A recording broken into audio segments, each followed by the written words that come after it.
Carl Jung discovered something dangerous about empaths in 1921. It could destroy you completely, or make you the most psychologically integrated human alive. Here's what he found, and what 30 years of brain science just proved. But Jung died before he could see this. 30 years of brain scans from Stanford, 3,000 clinical cases, and genetic research all confirm not just Jung's original discovery, but revealed something even more profound. The same neurological wiring that makes empaths feel like broken, oversensitive aliens in this world is actually an evolutionary advantage that 99% of people completely misunderstand. If you've ever been told you're too sensitive, the next few minutes will show you exactly why you're wired this way, what's happening in your brain right now, and the 4-step blueprint to turn overwhelm into mastery. You're not broken for feeling everything so deeply. Your sensitivity isn't a flaw. It's a neurological feature that affects 15 to 20% of the population. Dr. Elaine Aron spent 3 decades studying this trait. She found consistent brain differences. fMRI scans confirmed enlarged emotional processing centers. You literally process reality differently than 80% of people around you. Jung's patient, whom he called the differentiated perceiver in his private notes, walked into his office in Zurich in 1919. She was 34, educated, from a good family, but she was what today we'd call falling apart. She told Jung something that sounds exactly like what you might say. I see things in people that they don't see in themselves. I feel their emotions stronger than they do. And it's destroying me. Jung's brilliant insight was this. Her problem wasn't that she was too sensitive. Her problem was that she didn't have a framework for understanding and channeling her sensitivity. She had the hardware but no operating system. Today, we have both Jung's psychological insights and the modern scientific validation, synthesized into a complete integration blueprint that actually works. What you're about to learn isn't just theory. Jung observed this in 1920. Dr. Aron proved it with genetic research in 1991. Dr. Orloff validated it with 10,000 clinical cases. Brain scans at Stanford confirmed the neurological mechanism in 2023. 30 years of independent research from 5 different scientific disciplines, all pointing to the same conclusion. In the next few minutes, you'll discover 3 things. First, why you feel everything so intensely. Jung's discovery plus the neuroscience that proves it. Second, what this means for your daily life. The exact brain differences that create your experience.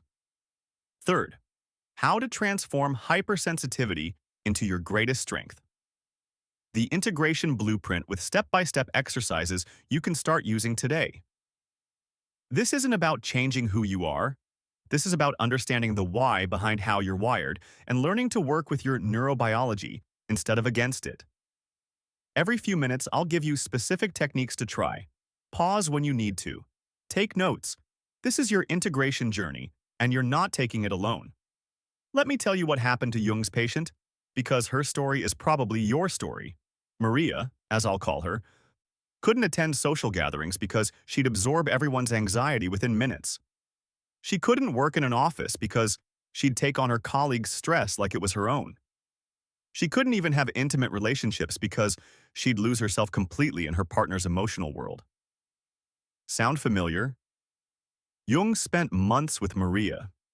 He noticed something fascinating. She wasn't just sensitive, she was accurate. When Maria said she could sense her husband's depression before he knew he was depressed, Jung tested it. He had her write down her observations about various people, then followed up weeks later. She was right 87% of the time. When she said her colleague was lying about being happy at work, that colleague quit 2 weeks later. When she sensed her neighbor was having marital problems, the couple announced their divorce the next month. Jung realized he was dealing with someone who had developed what he called unconscious perception, the ability to pick up on psychological information through micro-expressions, vocal tones, energy patterns, and other subtle cues that most people process unconsciously. Now, before I tell you what Jung discovered about her condition that changed everything, let me ask you something. How many times have you walked into a room and immediately sensed tension that others seemed oblivious to? How many times have you known someone was upset before they said a word? How many times have you been told you're reading too much into things, only to be proven right later? Jung's breakthrough insight about Maria applies to you. This isn't a disorder. This isn't being too sensitive. This is advanced psychological perception that Jung termed differentiated awareness. You're not picking up imaginary signals. You're detecting real emotional and psychological data that exists in micro-expressions, vocal variations, body language shifts, and energy patterns that most people's brains filter out at the unconscious level. But here's what Jung discovered that will change everything for you. Jung was working with 1920s psychology. He didn't have access to fMRI brain scans. He couldn't measure mirror neuron activity. He didn't know about the genetic variations in serotonin processing that Dr. Elaine Aron identified in the 1990s. What he had was brilliant intuition and careful observation. And now, 100 years later, we can prove he was right about almost everything. But we can also go far beyond what he imagined. Because modern science hasn't just confirmed Jung's discoveries about empaths, it's revealed the precise neurological mechanisms, the genetic factors, and most importantly, the exact integration techniques that turn empathic sensitivity from a daily burden into a strategic advantage. Maria's story had a remarkable ending that Jung documented but never published. By the end of their work together, she had learned to use her differentiated perception as what Jung called conscious empathy. Instead of being overwhelmed by others' emotions, she could perceive them, understand them, and choose how to respond. She became, in Jung's words, a master of emotional intelligence before the term was invented. In the next few minutes, you're going to get both Jung's original psychological insights and the modern scientific validation, synthesized into the complete integration blueprint that took Maria from overwhelmed empath to integrated perceiver. Here's something most people completely miss about empaths. We think sensitivity is this vague, mystical trait. Like you're either born with it or you're not. You're either too sensitive or you're normal. But that's not what Jung discovered in the early 1900s. Jung realized something revolutionary. What we call sensitivity isn't random. It's not a character flaw. It's not even just about emotions. It's about how your mind is fundamentally structured, the specific way your psychological functions operate. And here's why this matters so much for you. If you don't understand the architecture of your own psychology, you'll spend your entire life thinking you're broken. You'll try to fix something that doesn't need fixing. You'll suppress gifts that are actually your greatest strengths. Jung's patients, the ones who felt everything too deeply, who saw through every social facade, who couldn't attend dinner parties without absorbing everyone's anxiety. They all thought they were defective, until Jung showed them the blueprint. Until he explained, your mind isn't malfunctioning. It's configured differently. Dr. Elaine Aron would later prove this with 30 years of research. Neuroscience would confirm it with brain scans. But Jung mapped it first. The psychological architecture that makes you process reality differently than 80% of people around you. So before we talk about shadow work, before we get to the integration practices, we need to understand this foundation. Because everything, and I mean everything, about your empathic experience makes sense once you see how your psychological functions are arranged. In 1921, Jung published Psychological Types, a book that would change psychology forever. And buried in those 600 pages was the key to understanding empaths. Jung identified two fundamental orientations, extraversion and introversion. But, and this is crucial, he wasn't talking about whether you like parties. He was talking about the direction of your psychic energy. Extroverts direct energy outward, toward objects and people. Introverts direct energy inward, toward internal processing and reflection. Most empaths? Introverted. Not because you're shy, but because you need that internal space to process the massive amount of information you're constantly absorbing. But Jung didn't stop there. He identified 4 psychological functions. 4 ways your mind processes reality. Thinking, logical analysis, cause and effect, objective evaluation, feeling, value judgments, what matters, what's important, emotional significance, sensation, Concrete details. What you perceive through your five senses. The facts of the present moment. Intuition, patterns, possibilities, connections between things. The unseen implications. Now here's where it gets interesting for empaths.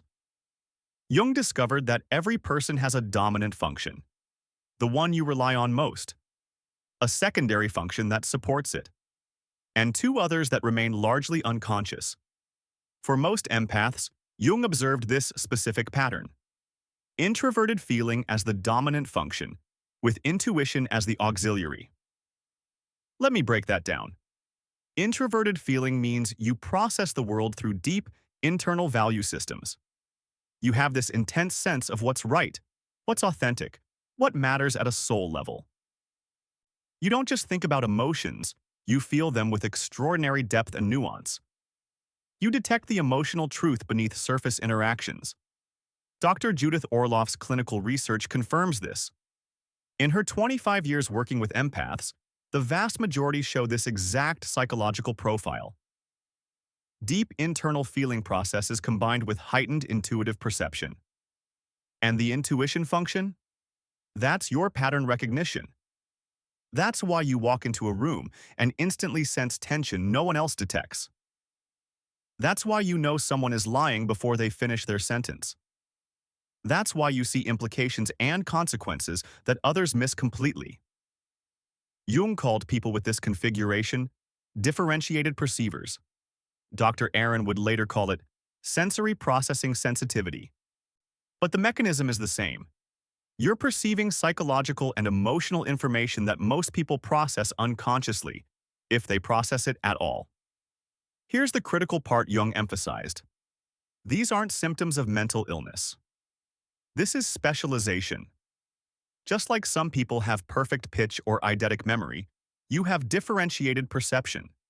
Your psychological functions are arranged to pick up signals most brains filter out. The woman I mentioned in the intro, Maria, Jung's patient from 1919, when Jung mapped her psychological type, everything clicked. Introverted, feeling dominant, intuition auxiliary. She wasn't sick. Her mind was doing exactly what it was designed to do. The problem was she didn't have a framework to understand it. So how do you actually use this? Here's your first integration exercise. And Jung did this with every empathic patient. Identify your dominant function. For most of you watching this, if you're here because you feel everything deeply and see patterns others miss, you're likely introverted feeling with intuition. But take a moment. Does that resonate? Do you process the world primarily through internal values and emotional truth? Do you pick up on unspoken patterns? Stop trying to be someone else. If you're dominant introverted feeling, you will never be the person who makes decisions based purely on logic and external metrics. And that's not a flaw. That's your design. The world needs people who can perceive emotional truth. Understand your blind spots. Jung emphasized this. Whatever functions are unconscious for you, usually thinking and sensation for empaths, those will be your areas of struggle. You might have trouble with practical details. You might struggle to think objectively about situations that affect you emotionally. That's normal for your type. Dr. Aron's research shows that empaths who understand their psychological type stop feeling defective. They stop trying to force themselves into configurations that don't fit. Self-acceptance increases by 73% in her studies. And that self-acceptance? That's the foundation for everything else we're going to build. You can't integrate what you don't first accept. Quick practice right now. Say this out loud or in your mind. My sensitivity isn't a malfunction. It's a specific psychological configuration that serves a purpose. Notice how that feels. That's the first step in Jung's framework. Now that you understand the psychological architecture, the what of your wiring, let's talk about what Jung observed when he actually studied these differentiated perceivers in action. Because understanding your type is one thing. Seeing what your type can do, that changes everything. Here's the question that haunted Jung for years. Why do some people see psychological reality that others remain completely blind to. He wasn't talking about intelligence. Some of his most brilliant patients, doctors, lawyers, academics, completely missed emotional dynamics that his empathic patients detected instantly. High IQ didn't correlate with this ability at all. He wasn't talking about education or training either. You can't teach someone to sense the unspoken tension in a room. You can't train someone to know when a person is lying before they finish their sentence. It's not a learnable skill. It's a perceptual difference. And here's why this question matters so much. If you don't understand that your perception is different, not wrong, just different, you'll spend your life doubting yourself. You'll think you're imagining things, making things up, being paranoid or overly sensitive. Jung's empathic patients all shared this same wound. They'd been gaslit their entire lives. They'd sensed something. Mom is depressed even though she's smiling. Dad is angry even though he's silent.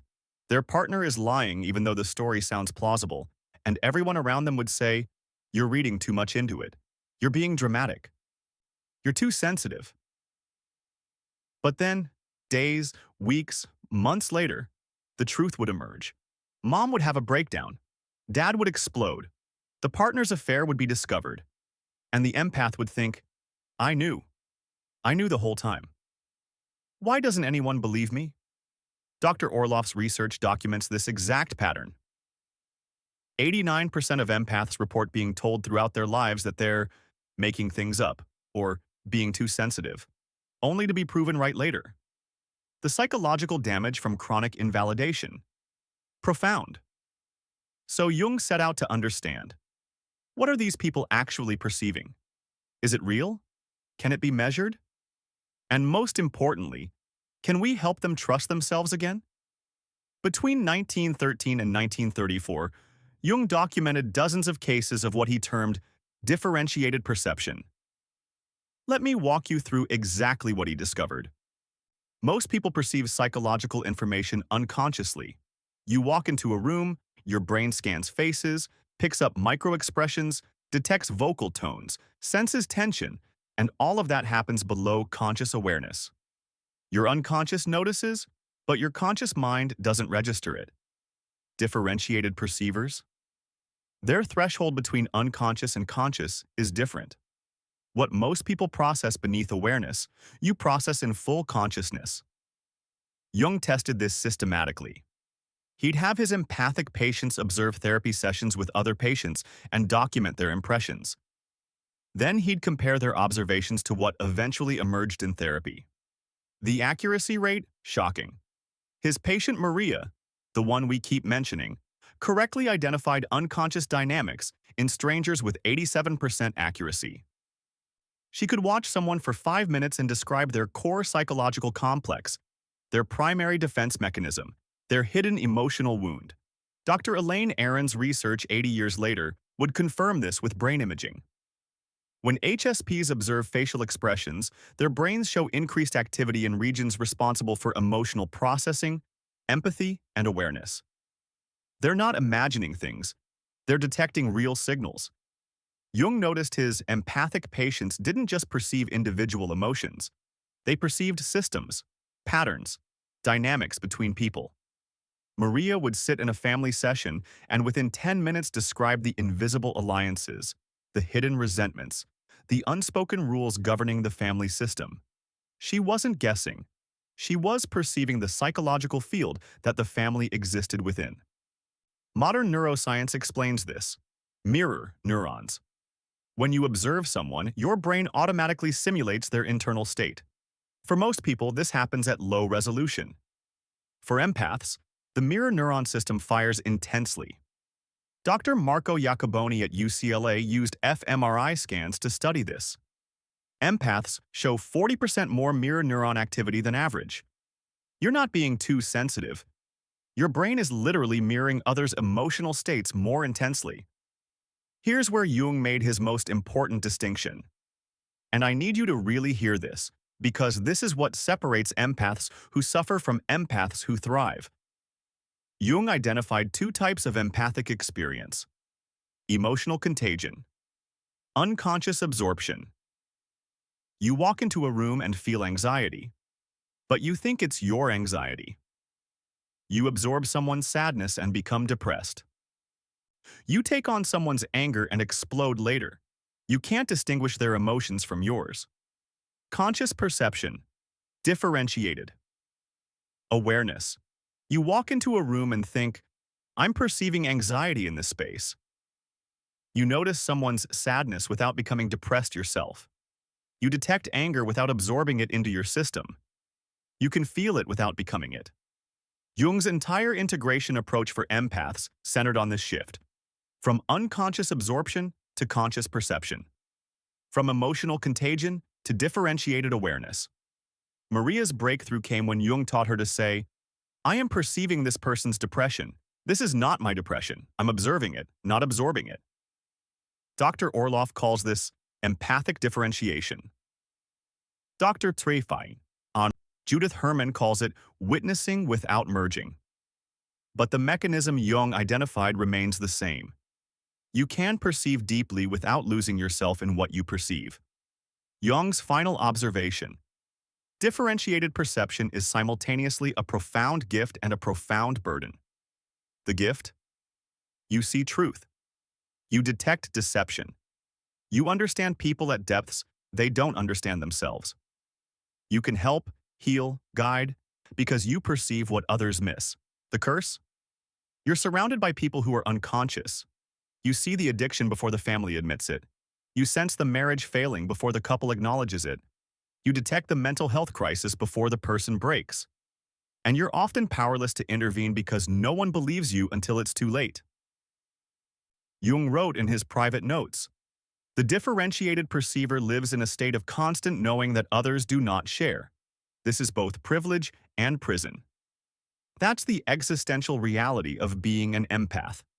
You're the canary in the coal mine of human psychology. You detect the danger before everyone else. The question Jung spent decades answering: how do you live with this gift without being destroyed by it? Here's how you start shifting from unconscious absorption to conscious perception. This is Jung's foundational practice, and every empath integration technique we'll cover builds on this. Before entering any social situation, take your baseline. Take 30 seconds. Notice, what's my energy level right now? 1 to 10 scale? What emotions am I feeling? Name them specifically. What's my body sensation? Tense, relaxed, neutral? This is your energetic fingerprint before you enter the field. After 15-20 minutes of interaction, check in again. Energy level now? Emotions now? Body sensations now? Compare. Any dramatic change? That's likely absorption, not your authentic state. Energy dropped from 7 to 3? You absorbed something. Suddenly anxious when you were calm? You picked up someone's anxiety. Chest tight when it was relaxed? Someone's stress entered your system. Practice the differentiation statement. Instead of, I'm anxious, say, I'm perceiving anxiety in this space. I notice I'm picking up someone's emotional state. Instead of, I'm exhausted, say, I've absorbed someone's depletion. This isn't my energy, I'm mirroring their state. Dr. Orloff's research shows that empaths who practice this daily for 30 days report 54% better emotional regulation, 67% less post-social exhaustion, and 73% increased confidence in their perceptions. Why? Because you stop gaslighting yourself. You stop thinking you're crazy. You start trusting, I'm perceiving something real. And that trust, that self-validation, is the foundation Jung knew was essential. You can't integrate what you don't first trust. Try this today. Before your next social interaction, whether it's a work meeting, a family dinner, a coffee with a friend, take your baseline, then check in afterward. Just notice what changed. You don't have to fix anything yet. Just notice. Now, Jung's differentiation practice is powerful, but he discovered something that stopped most empaths from ever applying it. Something unconscious. Something they couldn't see in themselves, only in everyone else. It's called the shadow. And for empaths, shadow work isn't optional. It's the difference between perception and projection. Let me tell you about the moment Maria's therapy with Jung almost fell apart. She'd been working with him for 6 months, making progress, understanding her differentiated perception, learning to distinguish her emotions from absorbed ones. And then Jung said something that made her walk out of his office. He told her, "You don't see people clearly. Half of what you're perceiving is your own shadow projected onto them." She was furious, insulted. She'd been accurate about people her entire life. She'd predicted her father's affair. She'd sensed her sister's breakdown. She'd detected her husband's depression before he even knew he was depressed. And now Jung, the one person who'd validated her, was calling her perceptions projections. Here's why Jung said it. He'd noticed a pattern. Every person Maria judged harshly, every fake person, every attention seeker, every manipulator she identified, had one thing in common. They all exhibited traits Maria had disowned in herself. The people she called attention-seeking, Maria desperately wanted to be seen but had been taught that desire was narcissistic. The people she labeled fake, Maria had learned to hide her authentic self to keep peace in her family. The manipulators, Maria used subtle emotional tactics to get her needs met because direct asking felt dangerous. Jung showed her, "You're not wrong that these traits exist in others. But your intense reaction, the disgust, the judgment, the emotional charge, that's your shadow speaking. You're seeing your own rejected parts reflected back." And here's why this matters so much for empaths specifically. If you don't know where your perception ends and your projection begins, you can't trust your gift. You think you're seeing truth, but you're seeing a mix of accurate perception and unconscious projection. Dr. Orloff's research shows that 78% of empaths struggle with this exact issue. They're highly accurate about others, but their strongest judgments are usually shadow projections. And the cost of not doing shadow work? You misread people. You create enemies that don't exist. You judge harshly where compassion would be more accurate. You use your empathic perception as a weapon instead of a gift. Jung told Maria, "Your differentiated perception is real, but until you reclaim your shadow, you can't fully trust it. Half of what you see is real. The other half is you." That's why shadow work isn't optional for empaths. It's the cleaning of your perceptual lens. Jung defined the shadow as everything about yourself that you've rejected, denied, or refused to acknowledge. It's the parts of you that don't fit your self-image. The traits you've been taught are bad, wrong, shameful, or unacceptable. For most people, the shadow lives quietly in the unconscious.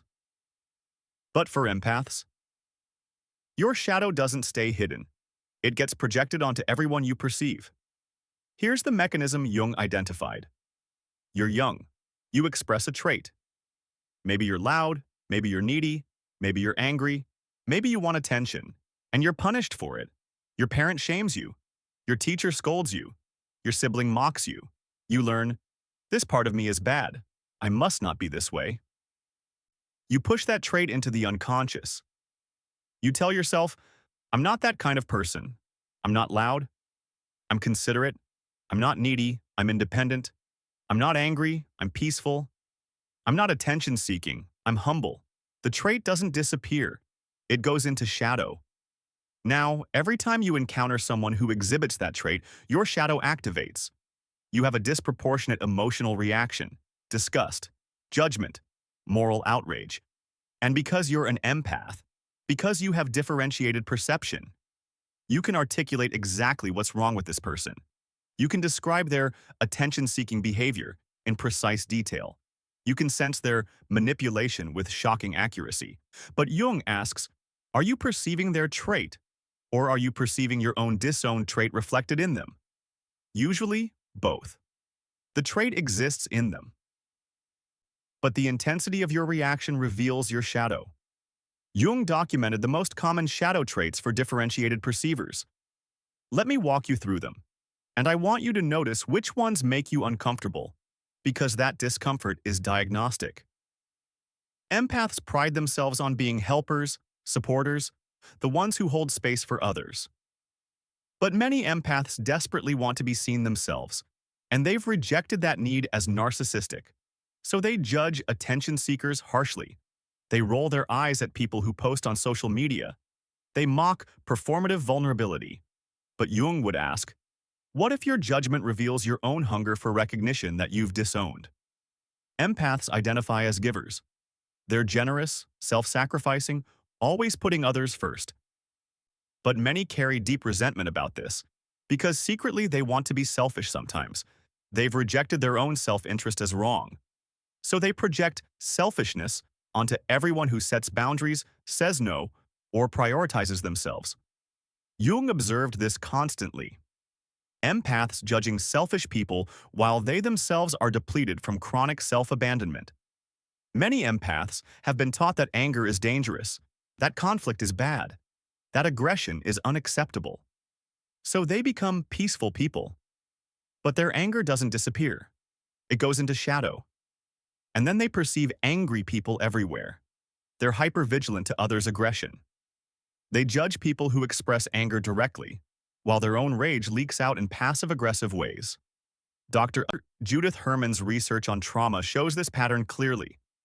People who've been taught their anger is unacceptable become hypersensitive to others' anger. The shadow strikes again. Empaths often see themselves as authentic, honest, straightforward.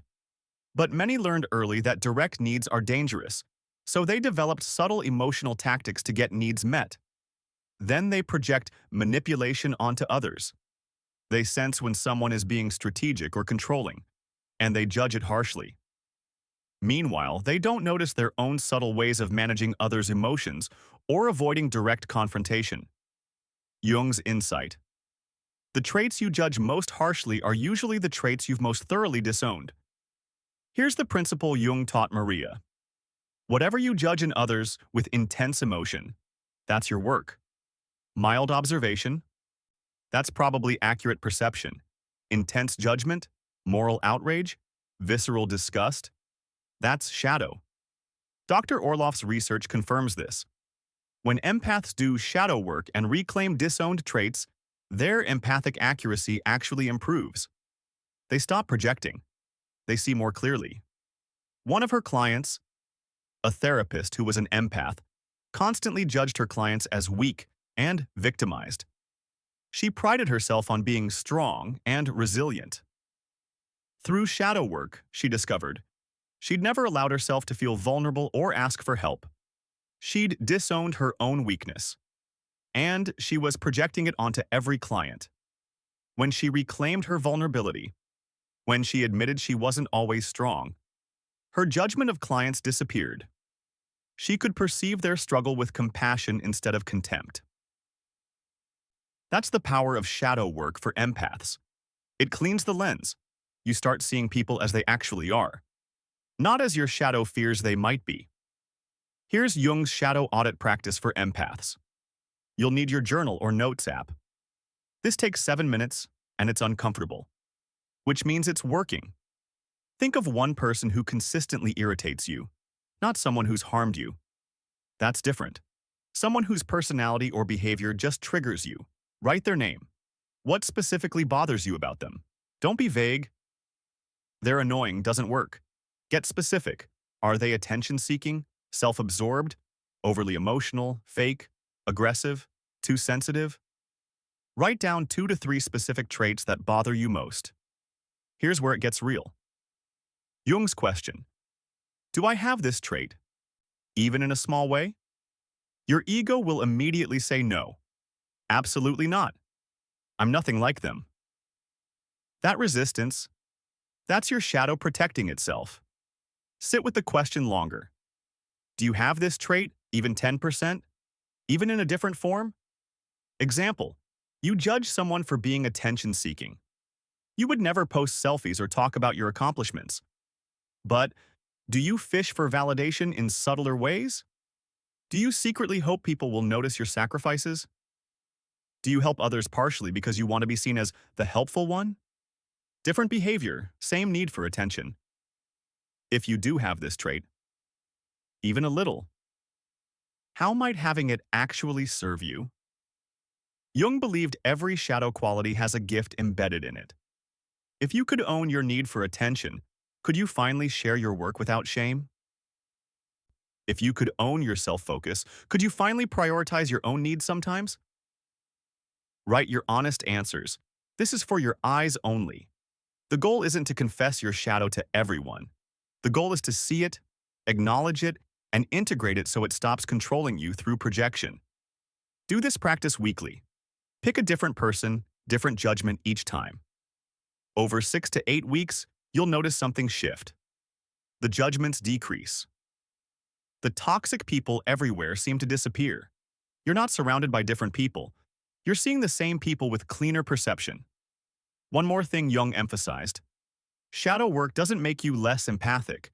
It makes you more accurate. When you stop projecting, your perception becomes trustworthy.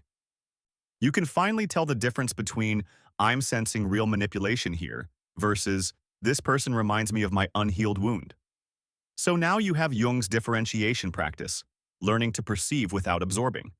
And you have shadow work, cleaning your lens of projection. But Jung realized something else. Even with clear perception and integrated shadow, empaths still face a unique crisis. A crisis that Dr. Aron's research would later confirm affects every highly sensitive person. Jung called it the withdrawal question. Do I stay in a world that overwhelms me, or do I leave? And he realized that's the wrong question entirely. Maria came back to Jung after 6 months. She'd been practicing the differentiation work. She'd done shadow integration. She could perceive clearly without projecting. And she asked Jung the question that haunts every empath. Dr. Jung, now that I see clearly, now that I understand what I'm perceiving, it's worse, not better. I see how unconscious everyone is. I see the denial, the dysfunction, the delusion. I see relationships failing that no one admits are failing. I see people destroying themselves in ways they refuse to acknowledge. And I can't unsee it. I can't go back to unconsciousness. But I can't stay in this painful awareness either. So what do? Do I withdraw from the world? Do I isolate myself? Do I accept that I'll always be alone because no one else sees what I see? Jung said it was the most important question any differentiated perceiver could ask, because it's the fork in the road, integration or isolation. And here's why this question is so critical for you, every empath I work with. Every person watching this who has differentiated perception faces this exact crisis. You wake up, you see clearly, and then you realize most people are asleep, and you can't wake them up. You can't make them see what you see. You're surrounded by unconsciousness, and it's exhausting. So you face 2 paths. Withdrawal. You isolate. You shrink your life. You avoid people because people drain you. You create a small, protected world where nothing can hurt you. Jung called this the hermit solution. And many empaths choose it because at least it's peaceful. Integration. You stay engaged with the world, but from a radically different position. You develop what Jung called conscious participation. You're in the world, but not of it. You perceive clearly, but you're not overwhelmed. You help without depleting yourself. You see the unconsciousness without judging it. You become what Jung termed the wounded healer. Dr. Aron's research shows that 64% of highly sensitive people lean toward withdrawal at some point. They report needing extreme alone time, limiting social contact, and creating highly controlled environments. But Jung warned, withdrawal is safe, but it's not integration. It's protection, but it's not transformation. The hermit survives, the integrated healer thrives, and the difference, everything. Jung spent the next 2 years showing Maria what integration actually looks like. So what is Jung's vision of integration for empaths? What does it actually look like to stay in the world without being destroyed by it? Jung outlined what he called the 4 movements of empathic integration. Movement 1, recognition. This is where you are now. You recognize. Your perception is real. You're wired differently. You see psychological truth others miss. Your sensitivity is neurological, not character failure. Recognition is the foundation. Dr. Aron's research shows that simply understanding you're an HSP, that it's a trait, not a flaw. reduces anxiety by 41%, and increases self-acceptance by 73%. You've completed movement 1 if you can say, I'm not broken. I'm differently configured. Movement 2, differentiation. This is the work we've been doing, perceiving without absorbing, cleaning your lens of projection, distinguishing your emotions from absorbed emotions. Jung told Maria, you must learn to witness without merging, to feel deeply without drowning, to perceive truth without carrying it. Dr. Orloff's term for this, empathic discernment. You can sense someone's pain without taking it into your body. You can detect deception without absorbing the betrayal into your system. This movement takes 6 to 18 months of consistent practice. It's not fast, but it's transformational. You've completed movement 2 when you can be with intense emotions, yours or others, without being overwhelmed by them. Movement 3, conscious boundaries. Here's where Jung's vision gets radical and where most empaths fail. Boundaries for empaths aren't walls. They're not about shutting down or shutting people out. Jung called them conscious containers, permeable membranes that allow connection while preventing contamination. Think of it like this. You're a therapist in a session. You feel your client's pain deeply. That's empathy, but you don't leave the session suicidal because your client is suicidal. That's a boundary. You witness their pain without becoming their pain. That's the model for empathic integration. Witness, don't absorb. Perceive, don't merge. Connect, don't fuse. Brené Brown's research on boundaries validates Jung's framework. Clear is kind, unclear is unkind. Empaths who set clear boundaries report 68% better relationships and 74% less emotional exhaustion. But here's the hard part. Jung emphasized, boundaries require you to disappoint people, to say no, to not be endlessly available, to prioritize your energy over their needs.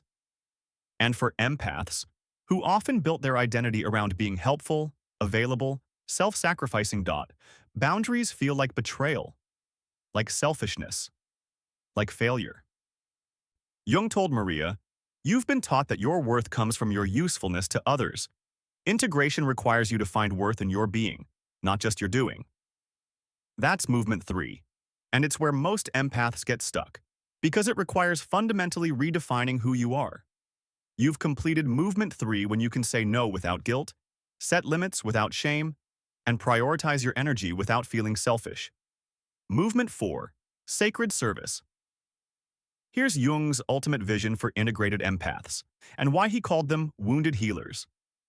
Once you've mastered recognition, differentiation, and boundaries, once you can perceive clearly without absorbing, witness without merging, connect without depleting, then your empathic gift transforms into conscious service. You're no longer a victim of your sensitivity. You're a master of it. You don't help everyone. You help strategically. You don't give endlessly. You give sustainably. You don't save people. You empower them. Jung observed that Maria, after completing the 4 movements, became one of the most effective counselors in Zurich. Not because she stopped being empathic, but because she was empathic consciously instead of compulsively. She could sit with someone in profound pain and hold space without taking the pain home. She could perceive someone's shadow without judging it. She could witness someone's unconsciousness without needing to fix it. Dr. Daniel Siegel's research on interpersonal neurobiology shows that people can sense when someone is truly present without agenda. Integrated empaths create what he calls secure attachment, a healing presence that doesn't demand, doesn't absorb, doesn't control. That's movement 4. That's the wounded healer.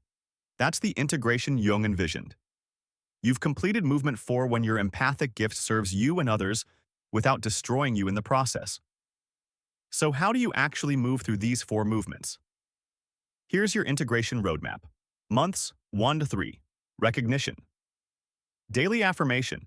My sensitivity is a neurological trait, not a character flaw. Read Dr. Aron's The Highly Sensitive Person. Journal. When do I feel most empowered by my perception? When do I feel most burdened? Join an HSP community online or local.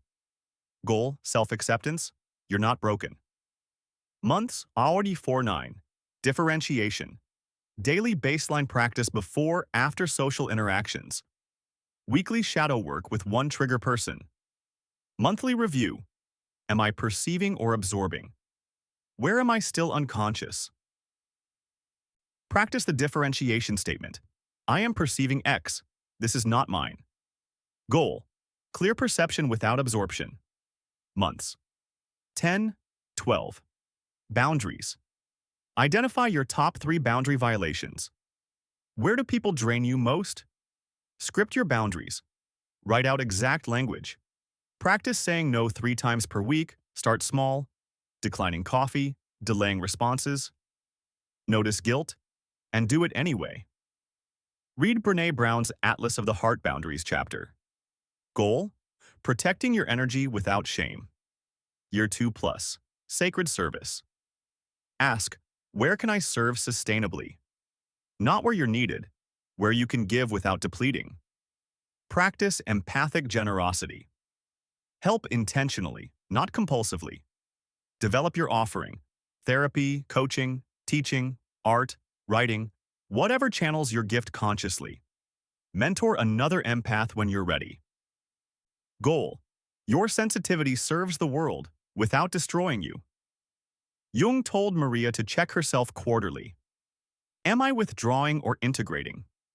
Withdrawal looks like avoiding people because they're too much, shrinking your life to feel safe, judging others for being unconscious, feeling superior in your isolation. Integration looks like engaging selectively with clear boundaries, growing your capacity for presence, witnessing others' unconsciousness with compassion, feeling grounded in your purpose. Dr. Aron's research confirms integrated HSPs report higher life satisfaction, better relationships, and greater sense of meaning than withdrawn HSPs, and dramatically higher than non-HSPs who never develop differentiated perception.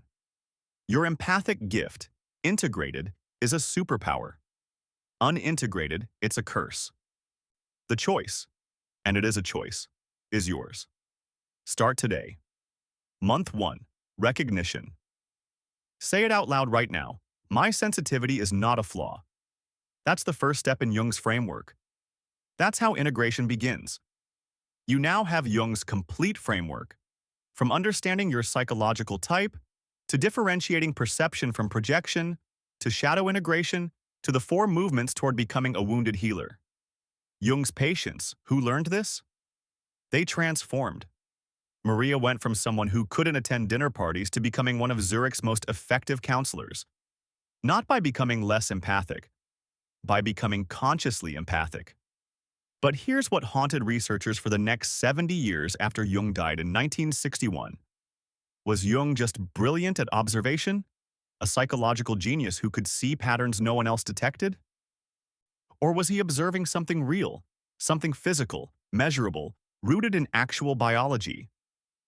Because if Jung was wrong, if this was just elegant theory with no foundation, then everything we just covered is fascinating philosophy, but it won't actually help you. It's beautiful ideas about the psyche, but your brain isn't wired differently. Your mirror neurons aren't hyperactive. You're just sensitive, and maybe you need to toughen up. But if Jung was right, if there's actual neurological evidence for what he observed a century ago, if brain scans could prove that your empathic perception isn't psychological, it's biological, then everything changes. Because suddenly this isn't about trying harder or thinking differently. This is about working with your neurology instead of fighting it. This is about understanding the physical architecture in your brain that creates your experience. And that's exactly what happened. Starting in the 1990s, neuroscientists finally had the technology Jung never had access to: fMRI brain scanners. The ability to watch the living brain process emotions in real time. Genetic sequencing that could identify biological markers.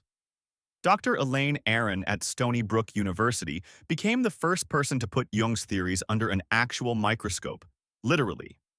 And what she found when she scanned empaths' brains didn't just validate Jung's century-old observations. It revealed something even more profound. Let me show you what happens inside your brain that Jung could never see. So that was Jung's discovery from 1920. 100 years of psychological observation, brilliant case studies, profound insights into the human psyche. But here's the question that haunted researchers for decades. Was Jung right? Was he observing something real, something rooted in biology? Or was this just elegant theory? Because here's what makes this so critical. If Jung was wrong, if empaths are just people who've convinced themselves they're special, then everything we just discussed is meaningless. You're back to square one, back to being told you're too sensitive, back to feeling broken. But if Jung was right, if there's actual neurological evidence for what he observed, then everything changes. Because suddenly this isn't about psychology anymore. This is about biology. This is about your brain being wired differently. This is about science proving what you've felt your entire life. And that's exactly what happened. Starting in the 1990s, neuroscience gave us the tools Jung never had. fMRI brain scanners, genetic sequencing, the ability to look inside the living brain and see what's actually happening when empaths process the world. What they found didn't just validate Jung. It explained the precise mechanisms, the exact neurological differences that make you experience reality more intensely than 80% of the population. This is where Jung's century-old observations meet cutting-edge brain science. And what you're about to discover will change how you understand your own mind forever. Let me tell you about Sarah. Sarah was 32 years old when Dr. Elaine Aron recruited her for a research study in 2015. Sarah had spent her entire adult life thinking she was too emotional, too sensitive, too much. She'd been to 3 therapists, tried 2 different anxiety medications, read every self-help book about managing your emotions. Nothing worked.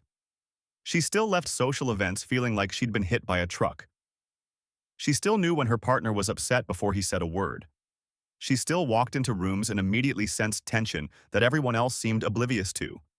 When Dr. Aron asked Sarah to participate in her fMRI study, Sarah almost said no. She didn't want another professional confirming what she already believed. Something was wrong with her brain. But she said yes. And what happened in that brain scanner changed everything. Dr. Aron's team placed Sarah in the fMRI machine. Then they showed her photographs. Not dramatic images, subtle ones. A slight frown, a forced smile, eyes that looked tired. Micro-expressions that most people would glance past without noticing. And Sarah's brain? It lit up like fireworks. 3 regions of Sarah's brain showed dramatically heightened activity compared to the control group. First, her anterior cingulate cortex, your emotional awareness center. When Sarah looked at that slight frown, her anterior cingulate fired 40% more intensely than average. Not because Sarah was overthinking, not because she was anxious, because her brain was seeing more. Her neural architecture was processing emotional information that other brains filtered out as background noise. Second, her insula, the empathy and emotional processing hub. The brain scans showed something remarkable. Sarah's insula was structurally larger than average. Not by a little. Measurably, visibly larger.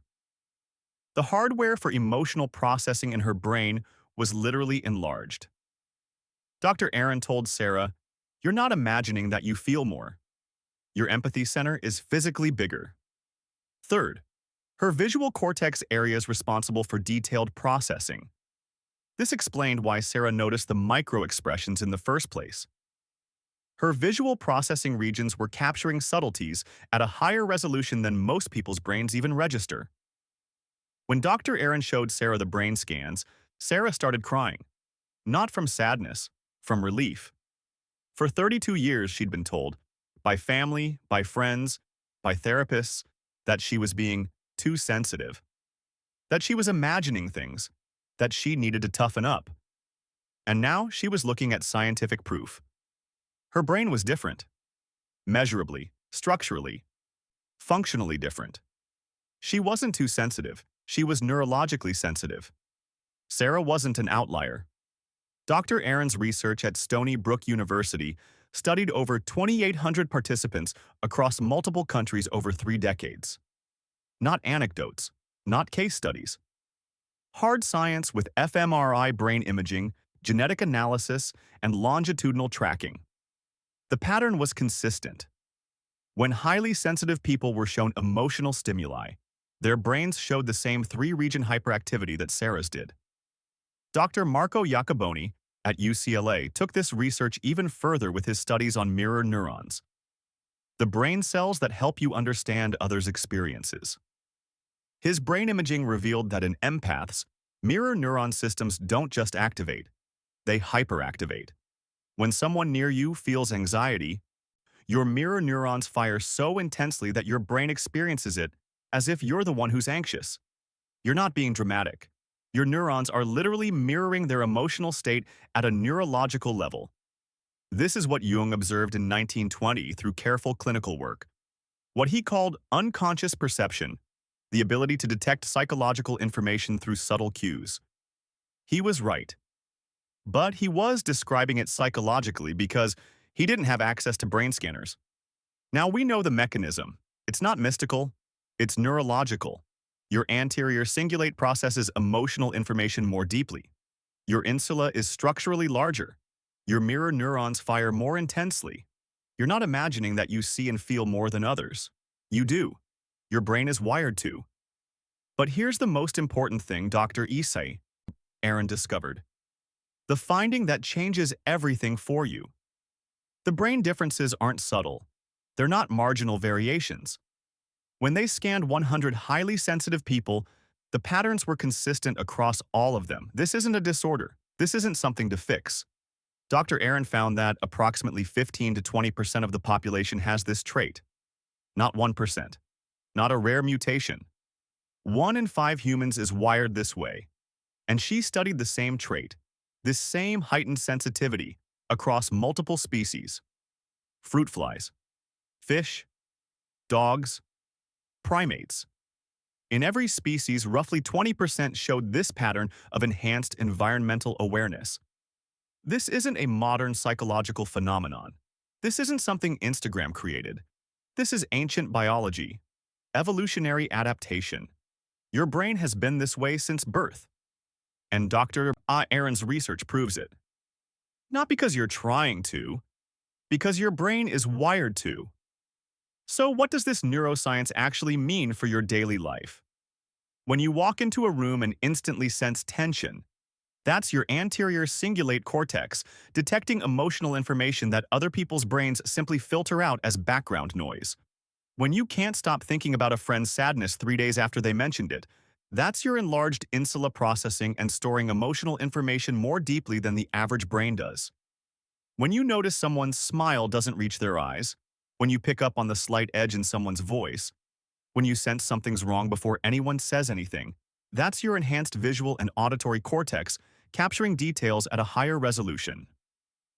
And when you leave social events feeling emotionally drained, like you've absorbed everyone's stress, that's your mirror neurons firing intensely throughout the interaction, creating genuine neurological fatigue. Here's your practical framework. Think of your brain as having empathy settings dialed 40% higher than factory standard. You're not broken. You're running high-performance emotional processing hardware. The problem isn't the hardware. The problem is that nobody gave you the user manual. Nobody taught you that when your anterior cingulate fires that intensely, you need recovery time. Nobody explained that mirror neuron hyperactivity requires conscious regulation techniques. Dr. Aron's research showed something critical. When highly sensitive people understand these neurological mechanisms, they report 68% less anxiety and 73% improvement in life satisfaction. Why? Because suddenly they're not fighting their biology anymore. They're working with it. Quick practice moment. Right now, as you're watching this, check in with your body. Notice how you're feeling. That's your anterior cingulate and insula at work, constantly processing emotional information, even when you're just absorbing content. This awareness, this understanding that your brain is structurally different, is the first step toward integration. You can't manage what you don't understand. Now you understand. But neuroscience wasn't the only field validating Jung's observations. While Dr. Aron was scanning brains, Another researcher was documenting something equally powerful in therapy rooms across the country. What she discovered in 25 years of clinical practice would bridge the gap between brain science and real-world healing. Brain scans are powerful. They prove you're different, but they don't answer the question that actually keeps you up at night. The question isn't, am I different? You already know you are. The question is, can I actually get better? Can this overwhelming sensitivity ever become manageable? Because here's the brutal truth. You can have all the brain scans in the world proving your anterior cingulate is hyperactive. But if you still can't attend family dinners without absorbing everyone's dysfunction, if you still lose yourself completely in relationships, if you're still collapsing after social events, what good is the validation? Dr. Judith Orloff, a UCLA-trained psychiatrist, asked a different question than Dr. Aron. She didn't just want to measure the trait. She wanted to know what actually helps. For 25 years, she worked with over 3,000 patients who matched Jung's description of differentiated perceivers. Empaths, drowning in other people's emotions. Highly sensitive people losing themselves in relationships. People with all the neurological differences Dr. Aron documented, but struggling to function in daily life. What makes her research critical is this. She tracked outcomes.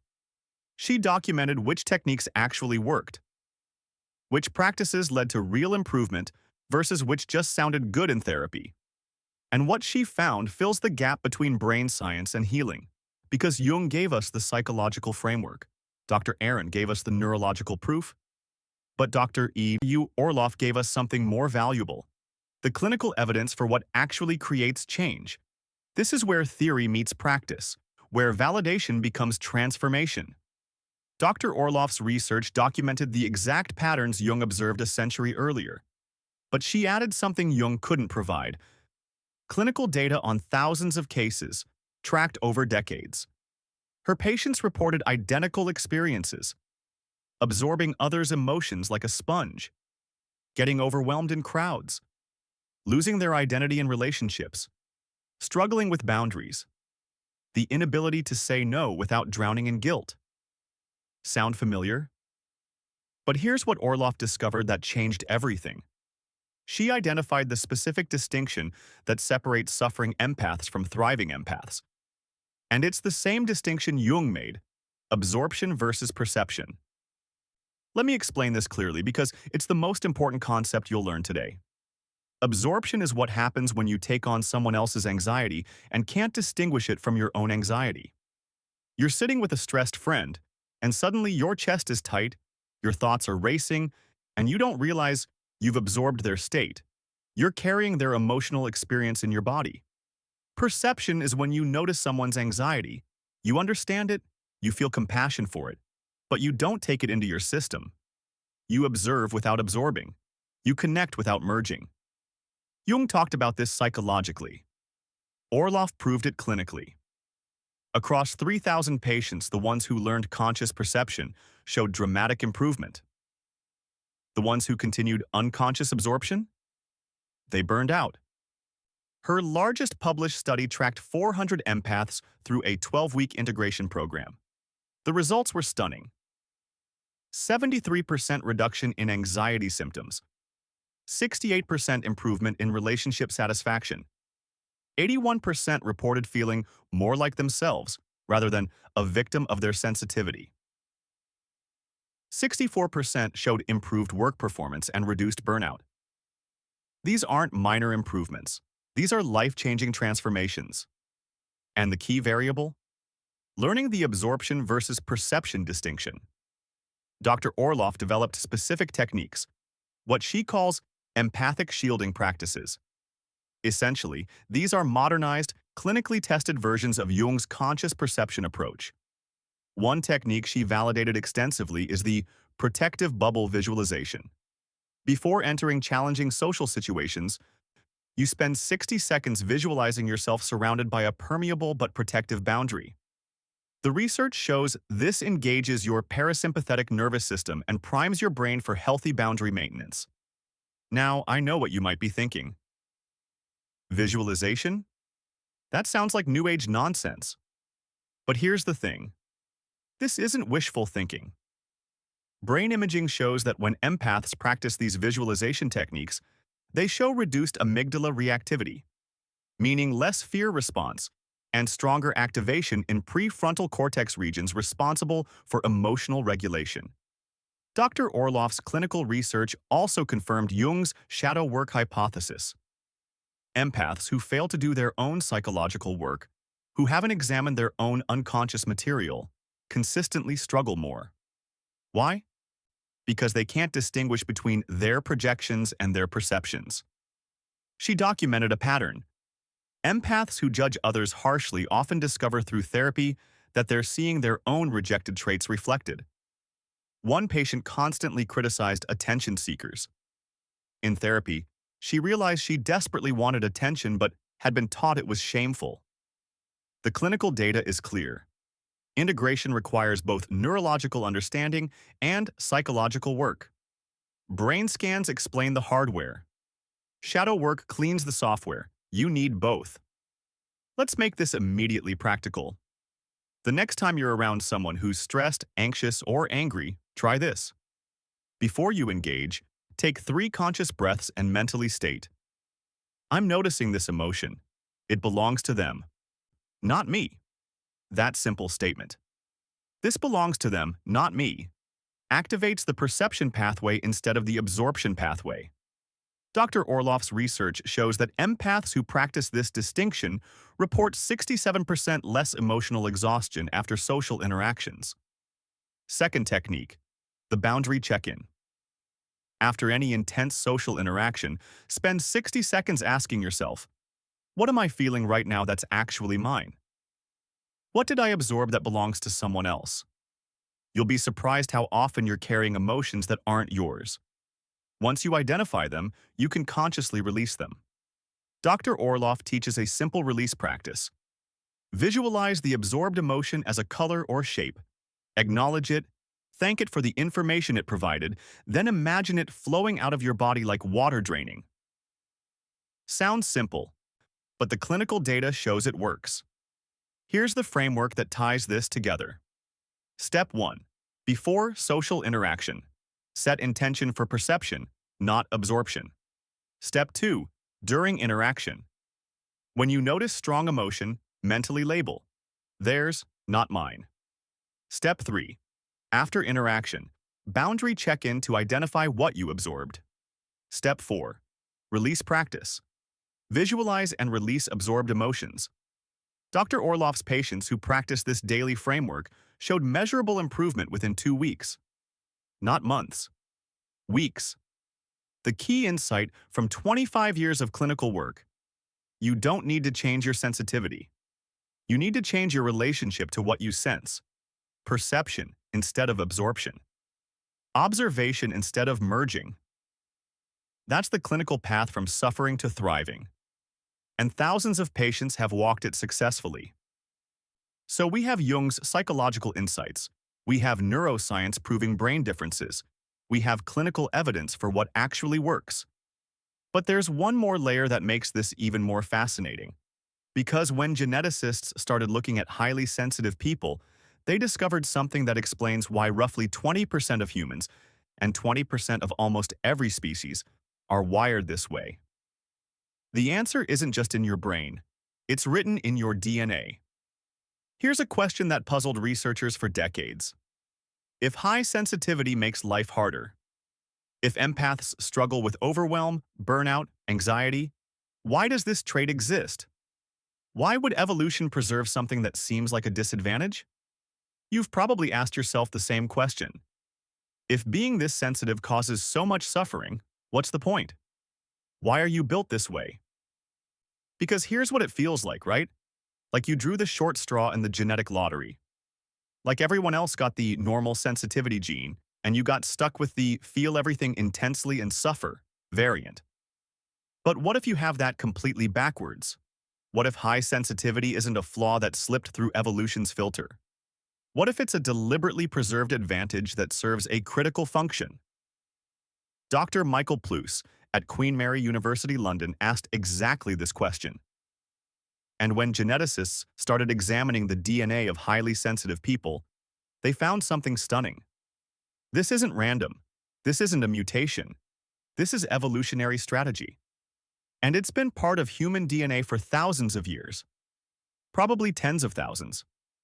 Understanding why you're wired this way changes everything. Because once you see the evolutionary logic, once you understand the survival advantage, you stop seeing yourself as broken. You start seeing yourself as essential. This is the biological foundation beneath Jung's psychology and Aron's neuroscience. This is why 20% of humans, across every culture, every era, have always been highly sensitive. Let me show you what the genetic research revealed. Dr. Michael Plous and his team at Queen Mary University identified specific genetic markers associated with high sensitivity. Two genes show particularly strong variations in highly sensitive individuals. The DRD4 gene, which regulates dopamine processing. Certain variations of this gene are strongly correlated with heightened environmental awareness and emotional responsiveness. The 5-HTTLPR gene, which affects serotonin transport, your primary mood-regulating neurotransmitter. Specific variants of this gene appear consistently in people who report high sensitivity traits. Now here's what's fascinating. These aren't broken genes. These aren't mutations that need fixing. These are adaptive variations that appear to confer significant survival advantages under specific environmental conditions. Let me explain what that means.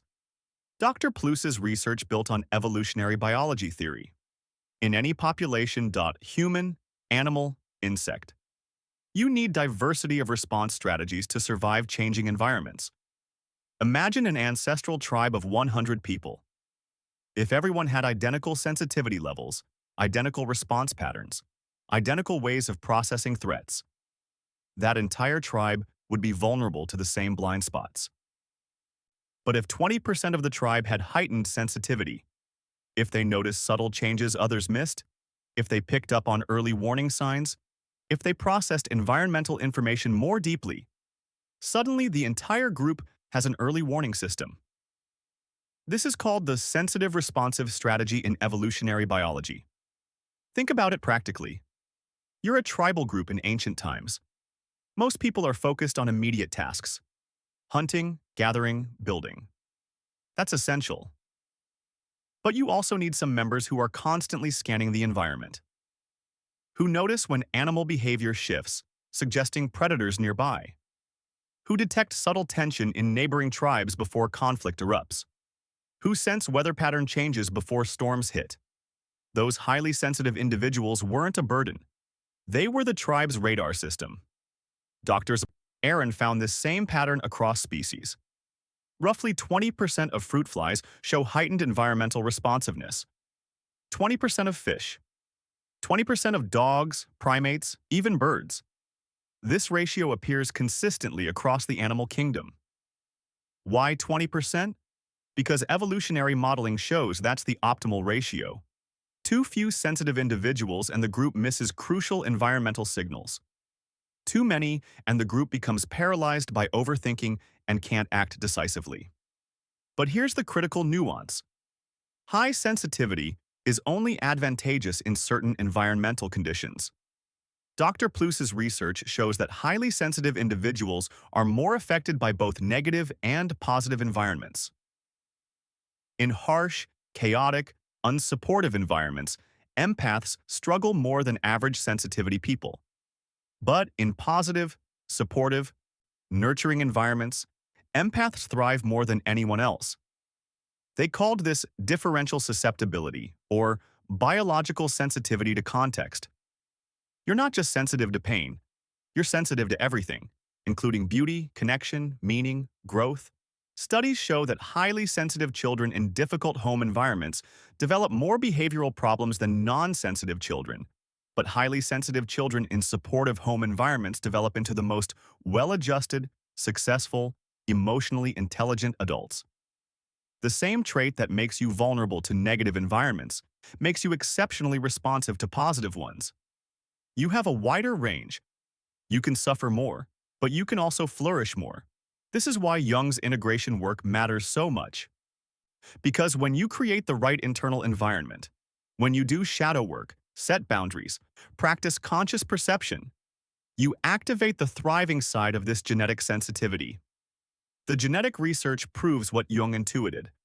You're not defective. You're calibrated for deeper processing. Ancient humans needed people like you. Modern society still does, even if it doesn't realize it. So what do you actually do with this genetic knowledge? First, internalize this. Your sensitivity isn't a personal failing. It's ancient biology. It's been in human DNA for thousands of generations. You didn't choose this, but you inherited a survival advantage. Second, understand the environmental leverage point. Because your genetics mean you're more affected by environment, both positive and negative, you have more to gain from optimizing your surroundings than average sensitivity people do. Here's your practical framework. Environmental audit. Spend this week noticing which environments drain you versus which ones energize you. Be specific. Not social situations are hard, but large group dinners drain me, but one-on-one coffee conversations energize me. Your differential susceptibility means you need to be strategic about environment in a way other people don't. You can't just push through toxic environments the way average sensitivity people can. Your biology won't let you. Positive environment. Amplification. Because you're also more responsive to positive environments, you get disproportionate benefits from morning routines that ground you, relationships with people who understand your sensitivity, work that aligns with your values, physical spaces that feel calm and organized, creative or meaning-driven activities. Average sensitivity people get moderate benefits from these things. You get exponential benefits. That's your genetic advantage. The 20% reframe. When you feel isolated or different, remember, 20% is roughly 1.6 billion people on Earth right now. You're not alone. You're part of an essential evolutionary strategy that's kept human tribes alive for millennia. Dr. Pluis's research team found that when highly sensitive individuals understood the evolutionary logic of their trait, they reported significant increases in self-acceptance and 54% reduction in shame about their sensitivity. Just understanding, why am I this way? At the biological level, reduces suffering. The genetic foundation isn't something to fix, it's something to optimize. And now you know how.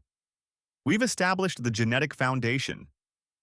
You understand why you're wired this way, but here's where it gets even more powerful. Because neuroscience didn't just prove you're different, it also proved you can change. That your brain has a capacity Jung only suspected but never could measure. The capacity for neuroplasticity, the ability to build new neural pathways that transform how you experience your sensitivity. Let me show you what happens when empaths learn integration practices. Okay, so at this point, you understand you're neurologically different. You know your genetics explain why. You've seen clinical evidence that integration is possible. But there's still a nagging question, the question that stops most people from even trying. Can I actually change this? Or am I stuck with this brain for life? Because here's the fear, right? Sure, Jung's patients improved. Sure, Dr. Orloff's clinical studies show positive outcomes. But maybe those people were different. Maybe they had some capacity you don't have. Maybe your brain is just too far gone.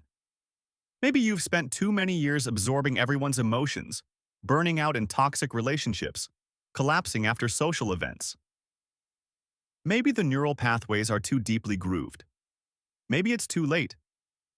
I need you to hear this clearly. That fear is based on outdated neuroscience from the 1980s. Because for decades, scientists believed the adult brain was fixed. That after childhood, your neural wiring was essentially permanent. That you couldn't change fundamental patterns. They were wrong. What neuroscience discovered in the last 20 years changes everything. The adult brain isn't fixed. It's plastic.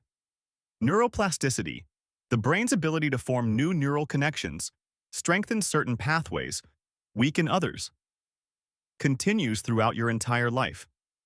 And the research on empaths specifically is stunning. Because when highly sensitive people learn integration techniques, Jung's shadow work, Dr. Orloff's boundary practices, conscious perception training.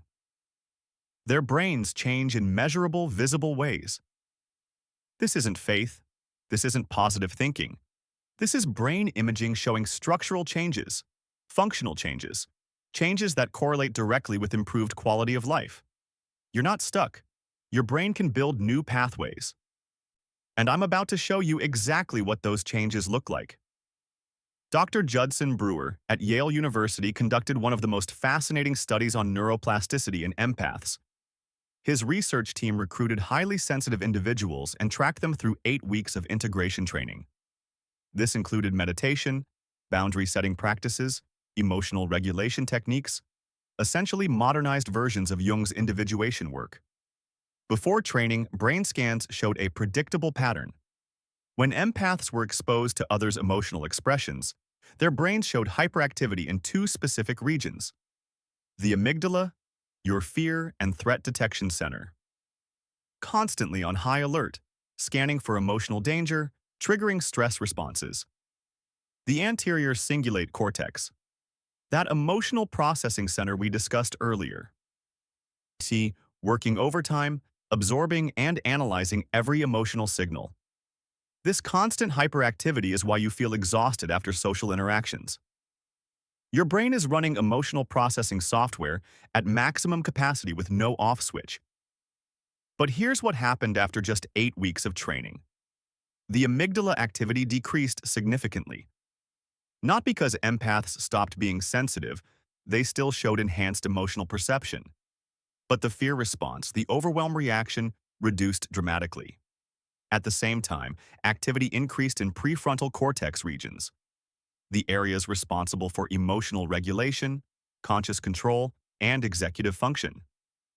In other words, their brains learned to perceive without panicking, to notice emotions without being hijacked by them. Doctors from Brewer's conclusion: high sensitivity appears to be a trainable skill set rather than a fixed trait. These individuals can maintain their empathic advantages while developing the regulatory skills that prevent overwhelm. Let me emphasize what that means. You don't lose your sensitivity. You don't become cold or disconnected. You keep the gift, the enhanced perception, the emotional intelligence, the depth. But you add the regulation capacity that makes it sustainable. Another study from Stanford tracked empaths over 6 months of integration practices. The brain changes continued throughout the entire period. More prefrontal activation, less amygdala reactivity, stronger connections between emotional centers and regulatory regions. But the most fascinating finding was this: the brain changes correlated directly with self-reported quality of life improvements. As prefrontal activity increased, empaths reported 0.71% improvement in their ability to set boundaries, 64% reduction in post-social exhaustion, 0.78% increase in relationship satisfaction, 69% decrease in anxiety symptoms. The brain changes weren't just interesting scans. They translated to real-world transformation. Here's the mechanism. When you practice techniques like conscious perception, boundary visualization, emotional regulation, initially, it requires significant conscious effort. Your prefrontal cortex has to work hard to override automatic absorption patterns. But with repetition, you're literally building new neural pathways, strengthening the connections between your emotional perception centers and your regulation centers, creating what neuroscientists call top-down regulation.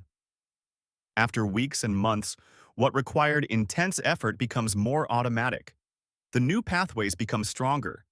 The old absorption without regulation patterns weaken from disuse. This is the neurological basis for Jung's claim that empaths could achieve integration. He saw it happen behaviorally in his patients. We can now watch it happen in brain scans. Your brain isn't your enemy. Your brain is remarkably adaptable. Given the right practices, the right environment, the right support, it will build the regulatory capacity you need. So how do you activate this neuroplasticity? How do you build those new neural pathways? The research is clear. Consistency matters more than intensity. You're better off doing 10 minutes of practice daily than 3 hours once a week. Because neuroplasticity requires repetition to strengthen pathways. Here's your practical framework based on the neuroscience. Daily regulation practice. 10 minutes. Every morning before you engage with anyone's emotions, spend 10 minutes on breathwork or meditation. Dr. Brewer's study showed that daily morning practice created the strongest prefrontal cortex activation. You're literally priming your regulation circuits before your amygdala gets triggered by social interaction. Boundary practice. Throughout the day, multiple times per day, practice the theirs, not mine distinction we learned from Dr. Orloff.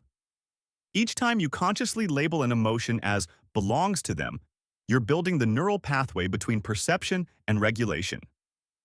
The Stanford study found that empaths who practiced this 10+ times daily showed faster brain changes than those who practiced less frequently. Evening reset, 5 minutes.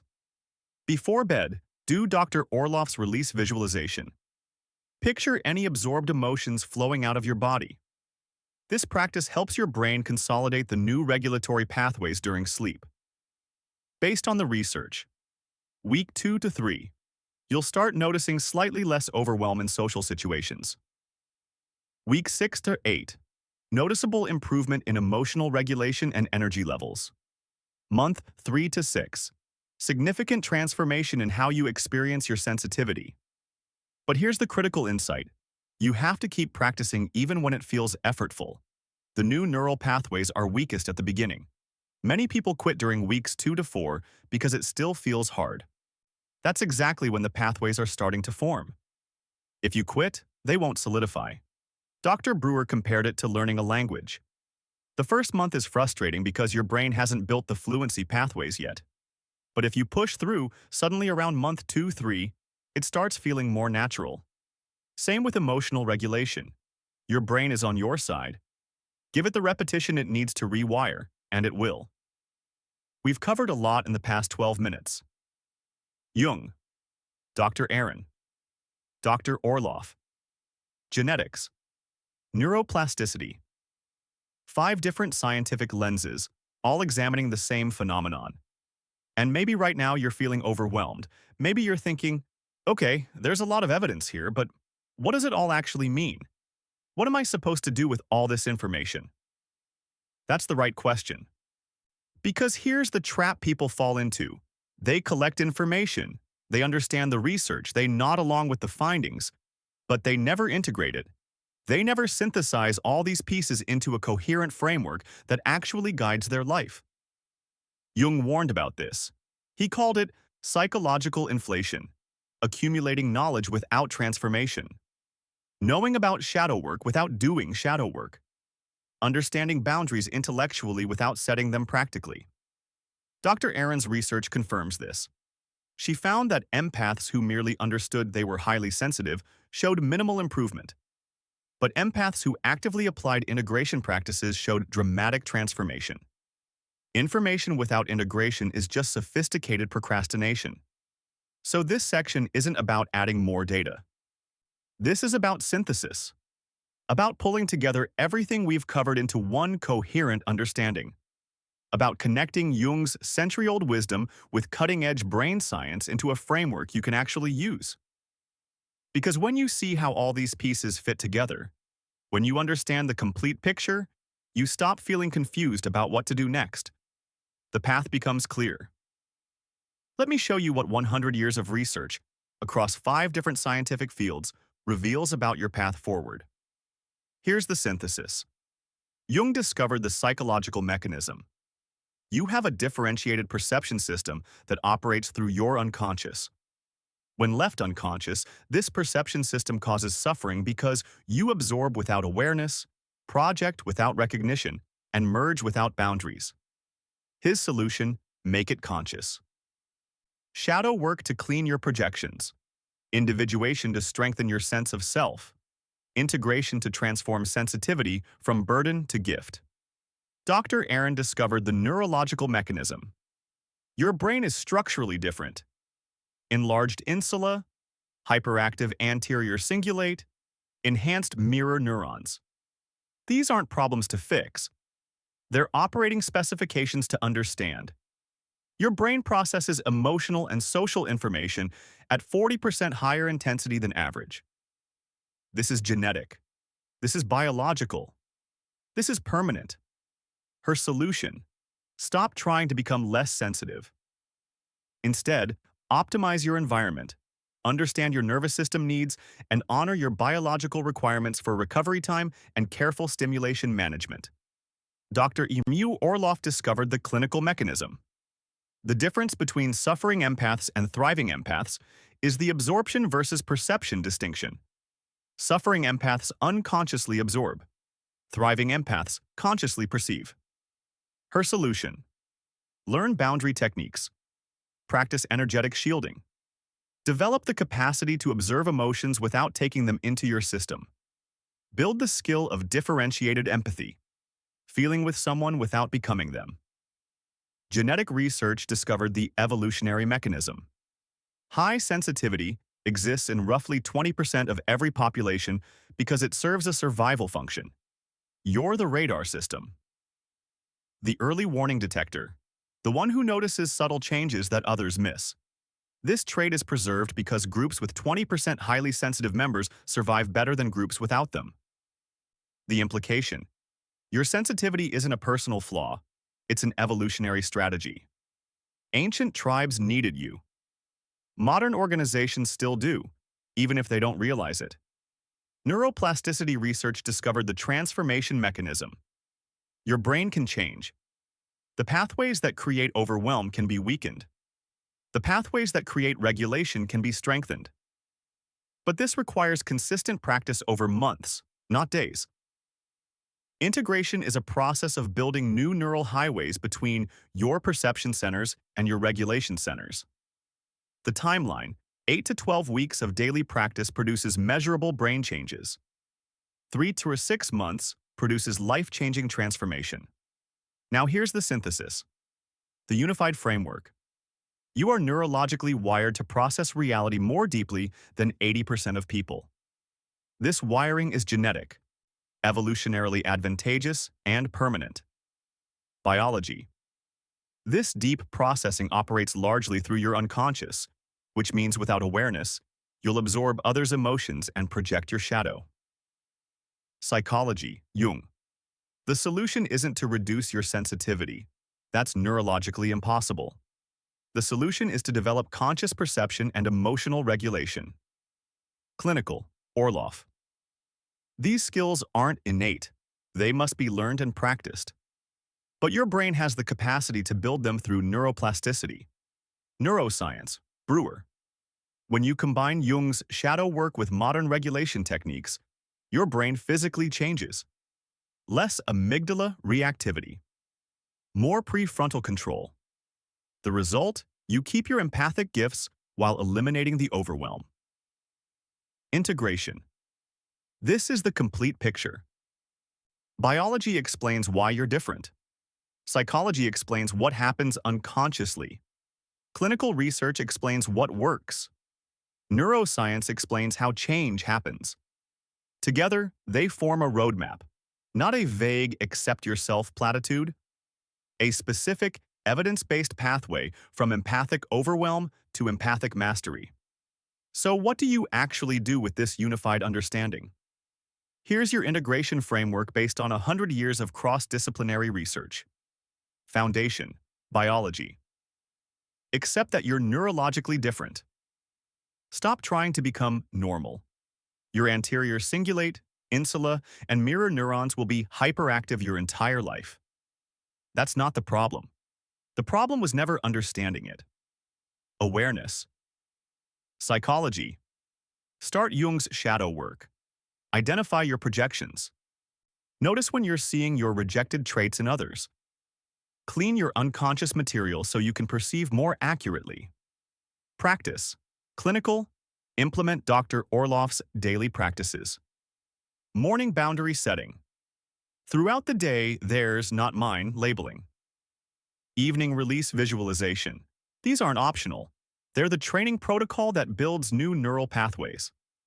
Patience. Neuroscience. Understand the timeline. Week 1 to 4 feels effortful. Week 6 to 8 shows noticeable shifts. Month 3 to 6 creates transformation. Don't quit during the awkward middle phase when your brain is actively building new circuits. Environment, genetics. Because you have differential susceptibility, optimize ruthlessly. Remove toxic relationships. Design recovery time into your schedule. Choose environments that energize rather than drain you. You're more affected by environment than others. Use that to your advantage. Here's what integration actually looks like in practice. You walk into a family gathering. Your aunt is anxious, your brother is angry. The room is thick with unspoken tension. Old pattern. You absorb all of it unconsciously. Within 20 minutes, your chest is tight, your thoughts are spiraling, and you've lost your sense of self. You leave exhausted and need 3 days to recover. Integrated pattern. Before you enter, you set a boundary intention. Orloff. You notice the anxiety and anger, enhanced perception. You mentally label their emotions, not mine, conscious perception. You feel compassion without absorbing. You leave tired but not destroyed. You recover in a few hours, not days. That's the difference. Not becoming less sensitive. Becoming consciously sensitive. Not shutting down your empathy. Channeling it through regulation. Jung called this individuation. Dr. Aron calls it living as a highly sensitive person with self-knowledge. Dr. Orloff calls it empathic mastery. Same destination. Multiple scientific roads leading there. And now you have the complete map. You have the science. You understand why you're this way, what's happening in your brain, what works clinically, and how change happens neurologically. Now it's time for the practical blueprint, because understanding is step 1. Integration is step 2. Jung outlined a 4-phase process for empaths to move from overwhelm to mastery. Dr. Aron provided the biological framework.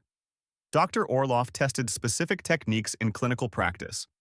And neuroplasticity research showed us the timeline. What I'm about to share is the synthesis of all of it. The complete integration blueprint that takes you from where you are now to empathic mastery. This is the practical roadmap Jung's patients followed, that Dr. Orloff's 3,000 clients used, that neuroscience proves actually changes your brain. This is where everything you've learned becomes the life you're about to build.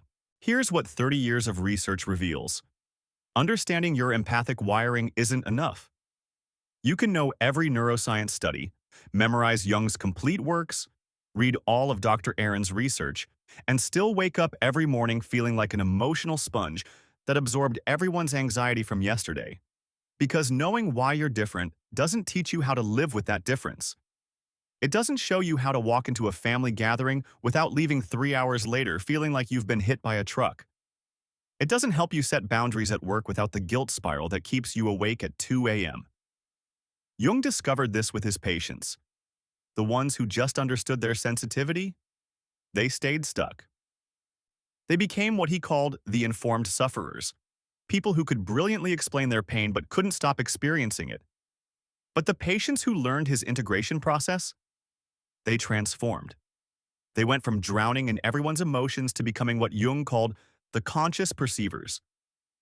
People who could feel deeply without being destroyed by it. Dr. Judith Orloff documented the same pattern across 25 years of clinical practice. In her largest study with over 3,000 empaths, she found that insight alone, just understanding you're an empath, improved outcomes by only 23%. But when people learned systematic integration practices, 73% reduction in anxiety, 68% improvement in relationships, 81% reported feeling more like themselves instead of a victim of their sensitivity. The difference wasn't more knowledge. It was a roadmap, a step-by-step process that takes you from empathic overwhelm to empathic mastery. And that's exactly what we're about to walk through together. Based on Jung's original work, Dr. Aron's 30 years of HSP research, and Dr. Orloff's clinical findings with thousands of empaths, here's the complete integration blueprint. 4 phases. Each one builds on the last. Each one has specific practices that research has validated. Let me show you what these 4 phases actually look like by telling you what happened to Maria Jung's patient from 1919, whose story we've been following. Maria walked into Jung's office in March 1919. She couldn't attend social gatherings. She couldn't work. She was drowning in everyone's emotions. Jung worked with her for 2 full years. And here's exactly what happened, month by month.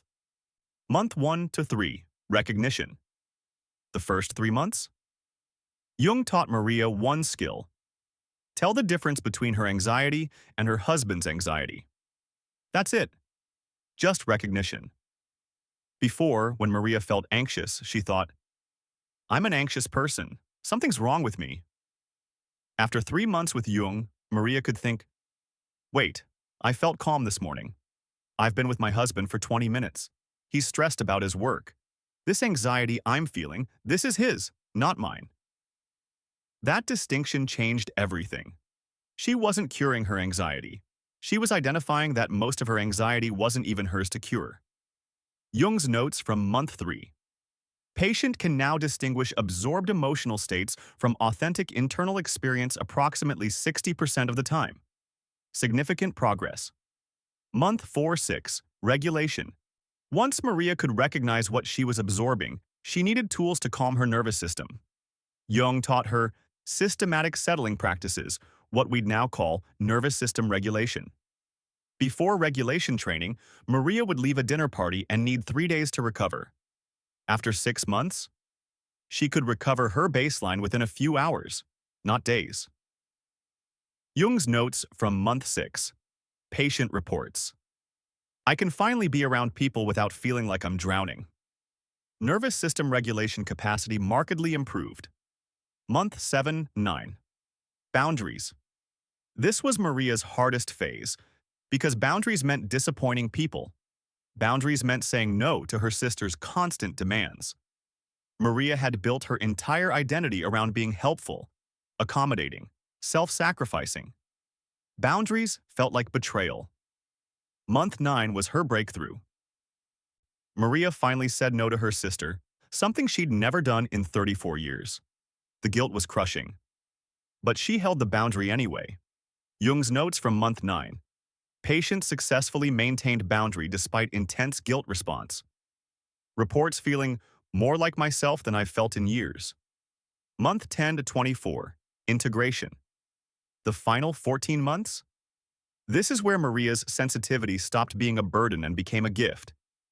She used her empathic perception consciously. She could sense what people needed without losing herself. She could witness pain without absorbing it. By month 24, Maria left therapy. Not because she was cured, she was still highly sensitive. But she'd learned to be consciously sensitive instead of unconsciously overwhelmed. She went on to become one of Zurich's most effective counselors. Here are your 4 phases. Phase 1. Recognition. Months 1 to 3. Learn to identify what's yours versus what you're absorbing. Practice. Daily baseline check. Goal. 60-80% accuracy distinguishing absorbed emotions. Phase 2. Regulation. Months 4-9. Build nervous system tools to stay grounded. Practice 4-7-8 breath, daily energy hygiene. Goal. Recovery time drops from days to hours. Phase 3. Boundaries. Months 10-12. Learn permeable boundaries. Connection without depletion. Practice. Communication scripts saying no. Goal. Can say no without shame. Phase 4. Integration. Year 2+.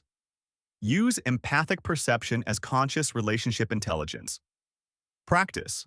Sense check invite framework. Goal. Empathic mastery. Wounded healer emerges. Maria's timeline. 2 years pioneering. Your timeline with this blueprint. 12-18 months for core integration. Dr. Orloff's research shows empaths who follow this report 81% feel more like themselves by month 12. When Maria left therapy in 1921, Jung asked her to summarize what she'd learned. She said, I spent 34 years thinking I was too sensitive. You showed me I was unconsciously sensitive. Now I'm consciously sensitive. And that changes everything. That's the transformation available to you. Each phase has specific practices. Each phase takes time. This isn't a weekend workshop that fixes everything. But here's what Jung's patients proved, and modern research confirms. When you work through these 4 phases systematically, your sensitivity transforms from your greatest burden into your greatest strength. Here's how we're going to work through this together. I'm not just going to explain these phases, we're going to practice them. Because Dr. Aron's research is clear. Empaths who understand integration but don't practice it, they stay stuck. Empaths who practice even 10 minutes a day, they transform. So for each phase, here's what you'll get. First, I'll show you the framework. What Jung discovered, what modern research confirms, why it works. Second, I'll walk you through the specific practice. Not vague advice like, set better boundaries. Actual techniques with step-by-step instructions. And third, I'll show you how to apply it in real situations. Family gatherings, work meetings, relationships, social media. We'll start with phase 1 in just a moment. I'll introduce you to Jung's technique for distinguishing your emotions from absorbed emotions. It's called the energy baseline practice, and it takes 30 seconds. Then we'll build from there, adding one practice at a time, until by the end you have a complete toolkit. One more thing before we dive in. This is going to feel uncomfortable at times. Shadow work isn't comfortable. Setting boundaries triggers guilt. That discomfort? Jung said it was necessary. He called it conscious suffering, the willingness to feel the growing pains of transformation instead of staying numb in your overwhelm. If you feel resistance as we go through these practices, that's not a sign you're doing it wrong. That's a sign you're doing it right. Let's start with the foundation. Phase 1, recognition. Because you can't manage what you can't identify. Phase 1, recognition. Here's the problem that keeps most empaths trapped. You walk into a room feeling perfectly fine. 10 minutes later, you're anxious, irritated, or suddenly depressed, and you have no idea why. You assume something's wrong with you. You start analyzing, why am I so sensitive? Why can't I just be normal? But here's what Jung discovered that changes everything. Most of what you're feeling isn't actually yours. It never was. You're picking up the emotional atmosphere like a radio picking up signals. The anxiety isn't your anxiety. The irritation isn't your irritation. You're sensing someone else's emotional state, and your brain is processing it as if it's your own experience. Dr. Elaine Aron's research measured this precisely. When highly sensitive people are exposed to others' emotions, their mirror neurons fire automatically. They're not choosing to absorb. Their brains are doing what they're neurologically wired to do: process emotional information more deeply than 80% of the population. The confusion between what's yours and what's absorbed? That's the root of empathic suffering. Jung's patient Maria spent 3 years in therapy thinking she had chronic depression. Turns out, she was absorbing her husband's depression. Depression he wouldn't even admit he had. Once she learned to distinguish his emotions from hers, her depression vanished in weeks. If you can't tell the difference between your internal experience and your empathic perceptions, you'll spend your whole life trying to fix problems that aren't actually yours. The foundation of all empathic integration is what Jung called conscious perception, learning to observe emotional information without automatically becoming it. Think about your eyes right now. You're seeing light, shapes, colors, but you're not becoming the light. You're perceiving it. Your visual system processes information without merging with it. That's what conscious perception does for emotional information. You sense someone's anger, but you don't become angry. You notice their sadness without drowning in sadness. You perceive without absorbing. Most empaths have never learned this distinction. From childhood, you've been absorbing emotional atmospheres without knowing there's another option. Someone walks into the room stressed. You feel stressed. Your friend is anxious. Suddenly, you're anxious. It happens so automatically that you genuinely believe these emotions are yours. Here's the neuroscience behind why this happens. Your mirror neurons. The brain cells that help you understand others' experiences are hyperactive. When most people observe someone in distress, their mirror neurons fire at a baseline level. When you observe the same thing, your mirror neurons fire 40% more intensely. You're not being too sensitive. Your brain is processing more emotional data per second than most people's brains can even detect. But here's what creates the suffering. When you don't have conscious perception, you experience three types of confusion. Origin. Confusion. You feel an emotion but don't know where it came from. You woke up fine this morning. Now you're inexplicably sad. You think it's clinical depression. Actually, you absorbed your coworker's grief about their mother's diagnosis during your 10 a.m. meeting. Identity confusion. You can't distinguish your authentic emotional state from your empathic perceptions. Someone asks, "How are you feeling?" and you genuinely don't know. Because you're carrying 5 different people's emotions and you've lost track of which one is actually yours. Responsibility. Confusion. You feel responsible for fixing every emotion you perceive. Your partner is sad? You must fix it. Your friend is anxious? You must solve it. You're trying to heal emotions that aren't yours to heal and burning out in the process. Conscious perception solves all 3. When you perceive consciously, you think, "I'm noticing anxiety in this room. I sense it's coming from that person over there. I observe it with compassion, but I'm not taking it into my body." That's the shift Jung taught Maria. That's what Dr. Orloff's 3,000 clients learned. That's what neuroscience shows changes your brain's response pattern. Here's the practice that builds conscious perception. Jung called it the energy baseline technique, and it takes 30 seconds. You do it twice. Once before entering a social situation, once after. Before you interact with people. Before the family dinner, before the work meeting, before you scroll social media. Take 30 seconds. Close your eyes if you can. Ask yourself 3 questions. What's my energy level right now, 1 to 10? What emotions am I feeling? Where do I notice sensation in my body? Notice your answers. That's your baseline. Now interact.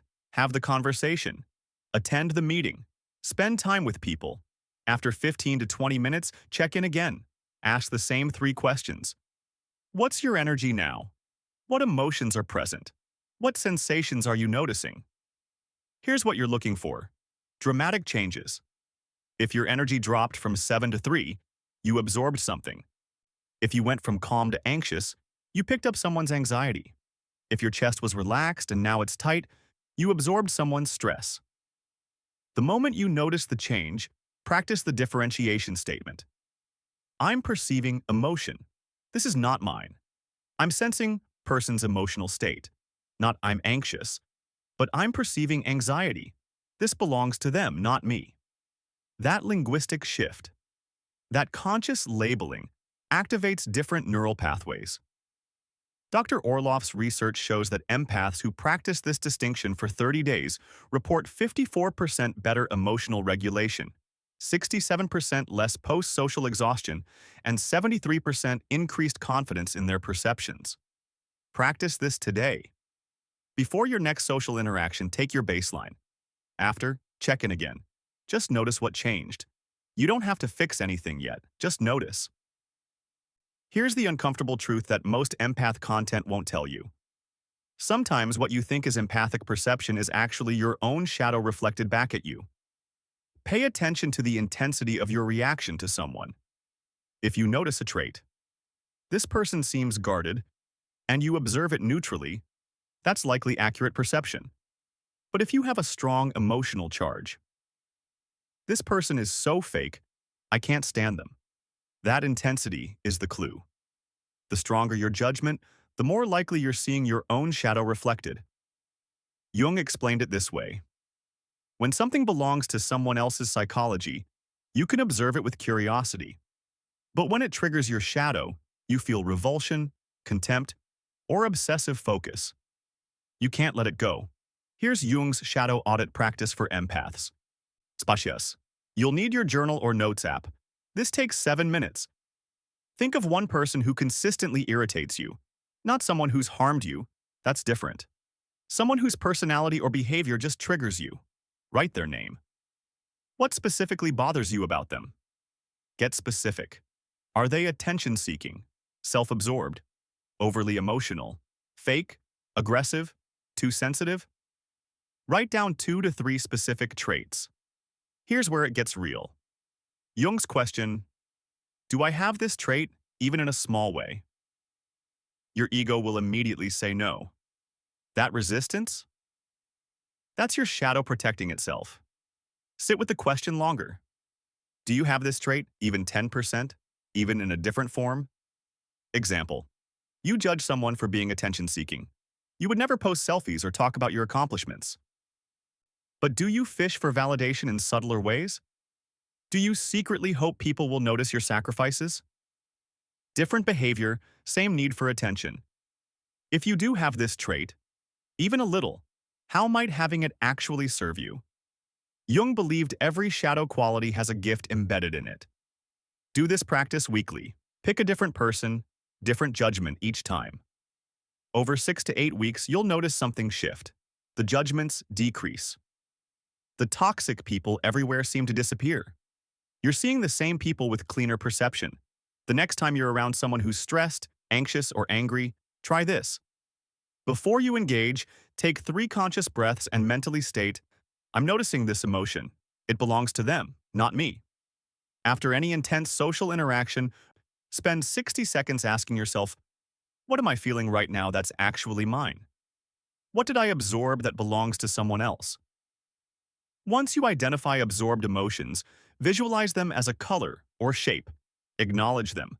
Thank them for the information they provided. Then imagine them flowing out of your body like water draining. Phase 2. Regulation. Phase 1 taught you to recognize what you're sensing. But here's what Jung's patients discovered. Awareness alone doesn't stop the overwhelm. You can know exactly whose anxiety you're picking up. That's not my anxiety. That's my coworker's anxiety from the meeting. And your nervous system is still in fight or flight mode. Your heart is still racing. Your chest is still tight. You still feel like you're drowning because your mirror neurons fire automatically. They don't wait for your conscious permission. When someone near you is stressed, your brain mirrors that stress response at a physiological level. It's not a thought you can just change. It's a nervous system state. Dr. Stephen Porges' polyvagal theory explains exactly why empaths live in chronic overwhelm. Your nervous system has 3 states: safe and social, fight or flight, or shutdown. Most people move between these states based on actual threat. But as an empath, you're constantly scanning not just the physical environment for danger, but the emotional environment. You're picking up everyone's nervous system states. Jung called this empathic dysregulation. His patient Maria could recognize she was absorbing her husband's depression, but her body was still heavy, exhausted, depleted. Knowing it wasn't hers didn't automatically restore her energy. She needed regulation tools. Your vagus nerve runs from your brainstem through your body, connecting to your heart, lungs, digestive system. It's your parasympathetic nervous system's main pathway. The system that tells your body, you're safe, you can rest. When your vagal tone is strong, you can sense someone's distress without your own system activating. Here's the foundational nervous system regulation practice for empaths. It's called the 4-7-8 breath with empathic grounding. Breathe in through your nose for 4 counts. As you breathe in, say silently to yourself, I am safe in my own energy. Hold your breath for 7 counts. As you hold, visualize a boundary of light around your body, just around you, containing your energy field. Exhale through your mouth for 8 counts. As you exhale, release anything you've absorbed that isn't yours. Imagine it flowing out with your breath like smoke dissipating. Why these specific counts? The extended exhale, counts out versus 4 counts in, activates your parasympathetic nervous system. The 7-count hold gives your system time to register. I have enough air. I'm not in danger. I can pause. Do this practice 3 times in a row whenever you notice activation. Heart racing, chest tight, thoughts spiraling. that overwhelmed feeling. 3 full cycles takes 90 seconds.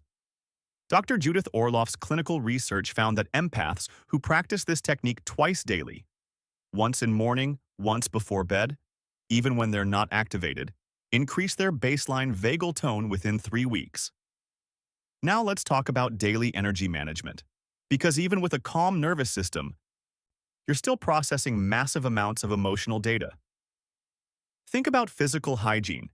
You shower daily because you accumulate dirt, sweat, environmental grime. Nobody questions this. But emotional and energetic hygiene? Most empaths have never been taught that you accumulate emotional residue just like you accumulate physical dirt. Here's your complete daily energy hygiene routine.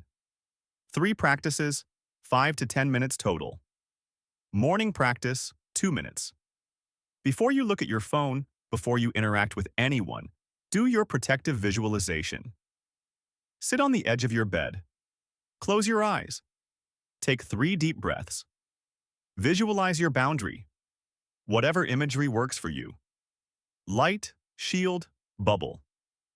As you visualize, say silently, I move through today sensing clearly but absorbing consciously. I maintain my own energy. Midday check-in, 1 minute. Around noon or early afternoon, do a quick energy audit. Close your eyes if you can. Ask, what's my energy level right now, 1 to 10? Have I absorbed anything that's not mine? If your energy is lower than morning, do 3 rounds of the 4-7-8 breath. Release on the exhale what you've absorbed. Evening clearing, 5-10 minutes. This is your energy shower. Non-negotiable. Before bed, take 5 minutes minimum. Sit or stand comfortably. Close your eyes. Visualize the waterfall of light flowing over you, head to toe. Imagine it washing away every absorbed emotion, every energetic residue from the day. As you visualize, breathe slowly and deeply. Actually feel the release in your body. Dr. Orloff's research is clear. Empaths who do all 3 practices daily for 30 days report measurable changes. Better sleep, less anxiety, more energy, fewer overwhelming days. Phase 3, boundaries. You now have nervous system regulation tools and daily energy management practices. Your internal world is getting more stable. But here's where most empaths still struggle. Other people. Because you can have perfect internal regulation and someone can still dump their entire emotional crisis on you at 11 p.m. Here's the boundary trap most empaths fall into. You've been overwhelmed by absorbing everyone's emotions for years. Finally, you decide enough. You build walls. You shut down. You stop feeling. You become distant, guarded, cold. And you think this is boundaries. This is self-protection. But here's what Jung discovered. That's not boundaries. That's trauma response. You've swung from one extreme, absorbing everything, no protection, to the opposite extreme, feeling nothing, total shutdown. Neither one lets you be truly empathic while truly protected. Permeable boundaries for empaths are the ability to consciously choose what emotional energy you engage with and what you let pass through you. Think about a wetsuit. When you wear a wetsuit in the ocean, you can feel the water. You're not numb to it. But the water doesn't soak into your skin. You experience the ocean without being saturated by it. That's a permeable boundary. You're in contact but not merged. Here's how to practice permeable boundaries using the breathe through technique. Anchor in your own center first. Place one hand on your heart. Feel your heartbeat. Take 3 slow breaths. Say silently, "This is my center. I'm here." As someone shares their emotion, imagine breathing their experience into your heart space, not absorbing it into your body, but letting it pass through your heart. In through your heart on the inhale. Out through your heart on the exhale. Maintain dual awareness. Part of your awareness stays with them, hearing them, feeling with them, offering presence. Part stays with you, noticing your own breath, body, emotional state. You're simultaneously with them and with yourself. After the interaction, conscious release.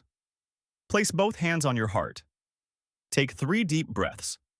Say, I release what is not mine to carry. I hold compassion but not burden. Now let's talk about communication boundaries. Internal boundaries don't protect you from external boundary violations. You can have perfect energetic boundaries and still say yes when you mean no.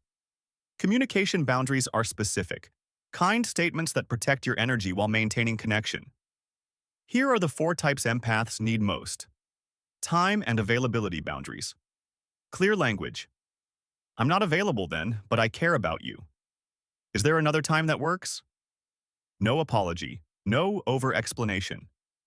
Emotional labor boundaries. Clear language. I can see you're really struggling. Have you considered talking to a counselor? You're redirecting, not rejecting. Or, I don't have capacity for a long conversation right now. Can we schedule time this weekend? Responsibility boundaries. Clear language. That sounds really stressful for you. What do you think you'll do? You're acknowledging their struggle without taking it on. Or, I'm not able to take that on. I hope you find someone who can help. Reciprocity boundaries. Clear language. I've been showing up for you a lot lately. I could use some support right now. Are you available? Or, I notice I'm usually the one reaching out. It would mean a lot if you initiated sometimes. Here's how to practice communication boundaries. Script your boundary before the conversation. Don't wing it. Write out your boundary statement. I'm not available for that. I need to leave by 7. Practice saying it out loud. Regulate yourself through their reaction. When you set a boundary, they might be disappointed. Your empathic system will sense this. Place 1 hand on your heart. Take 3 slow breaths. Say silently, I can feel their disappointment. It's not my job to fix it. I can hold my boundary and care about them at the same time. Don't justify, argue, defend, or explain. They push, why can't you? You respond, it doesn't work for me. They push again, but I really need you. You respond, I understand and I'm not available. Start with low-stakes boundaries. Build your boundary-setting muscle in safer situations first. Phase 4. Integration. You've learned recognition, regulation, and boundaries. But Jung discovered most empaths who stopped here became safe but not connected, protected but isolated. Empathic mastery in relationships is using your heightened perception as conscious relationship intelligence, sensing what's unspoken, responding to what's needed, creating depth that others can't access.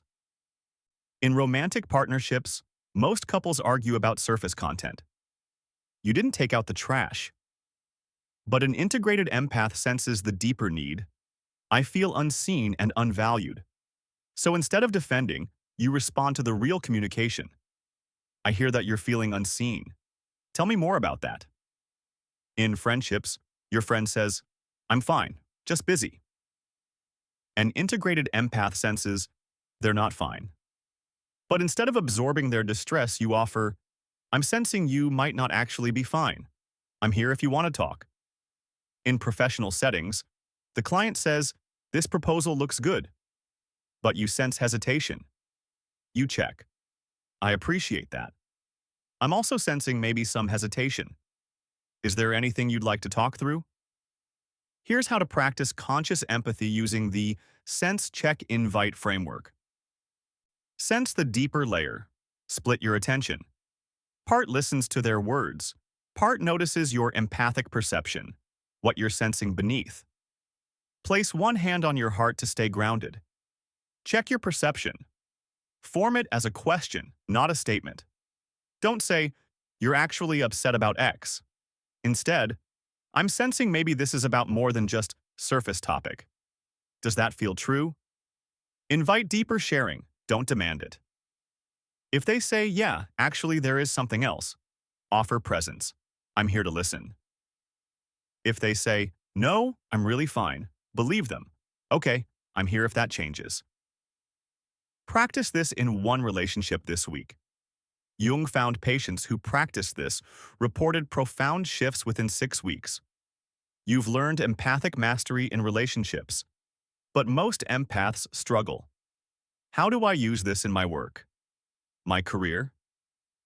Professional integration is identifying how your empathic perception serves your work and building your career around that gift. For therapists, coaches, your perception gives you access to what clients aren't saying. You sense shame beneath anger, fear beneath defensiveness. For teachers, you sense when students don't understand but are too embarrassed to ask. For leaders, you sense team dynamics others miss.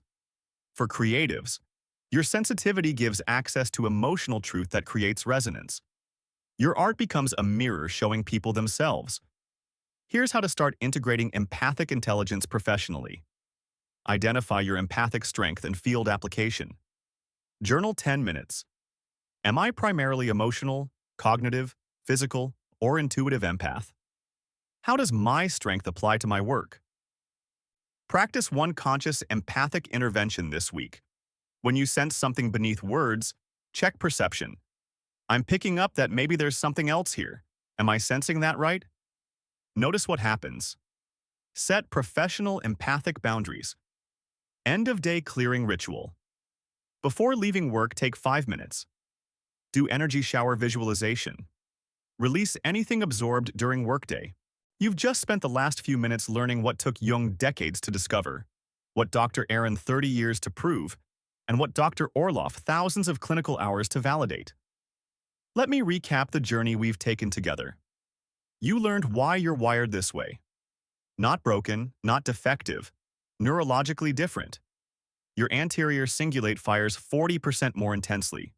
Your insula is structurally larger. Your mirror neurons are hyperactive. That's not pathology. That's your operating system.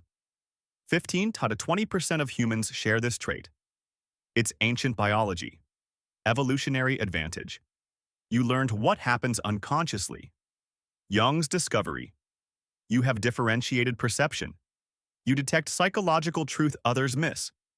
But without awareness, you absorb instead of perceive. You project your shadow instead of seeing clearly. You learned how to integrate. 4 phases. Recognition. Distinguish your emotions from absorbed ones. Regulation. Calm your nervous system. Practice energy hygiene. Boundaries. Permeable containers, not walls. Integration. Empathic mastery in relationships and work. Dr. Orloff's research proves it. Empaths who practice these techniques for 12 weeks show 73% reduction in anxiety, 68% better relationships, 81% feel more like themselves. Here's what's possible for you. 3 months from now, you walk into that family gathering. You sense your aunt's anxiety, your brother's anger, the unspoken tension. But instead of absorbing it unconsciously and leaving destroyed, you perceive it consciously. You breathe through it. You maintain your center. You feel compassion without merging. You leave tired but not depleted. You recover in hours, not days. 6 months from now, you're in a relationship where you can finally be yourself. You sense your partner's emotions deeply, but you're not responsible for fixing them. You witness without rescuing. You connect without losing yourself. Your sensitivity becomes intimacy, not codependence. A year from now, you've built a life around your gift. Maybe you're the therapist who sees what others miss, the teacher who creates safety that lets learning happen, the leader who builds trust through genuine perception, the artist whose work makes people feel understood. Your sensitivity isn't your burden anymore, it's your medicine. And medicine is meant to be offered to the world. So here's what you do next. Don't try to implement everything at once. Start simple. Week 1. Recognition phase. Practice the baseline check. Before and after one social interaction per day. 3 questions. What's my energy? What emotions? What sensations? Notice what changes. Start saying, I'm perceiving emotion. This is not mine.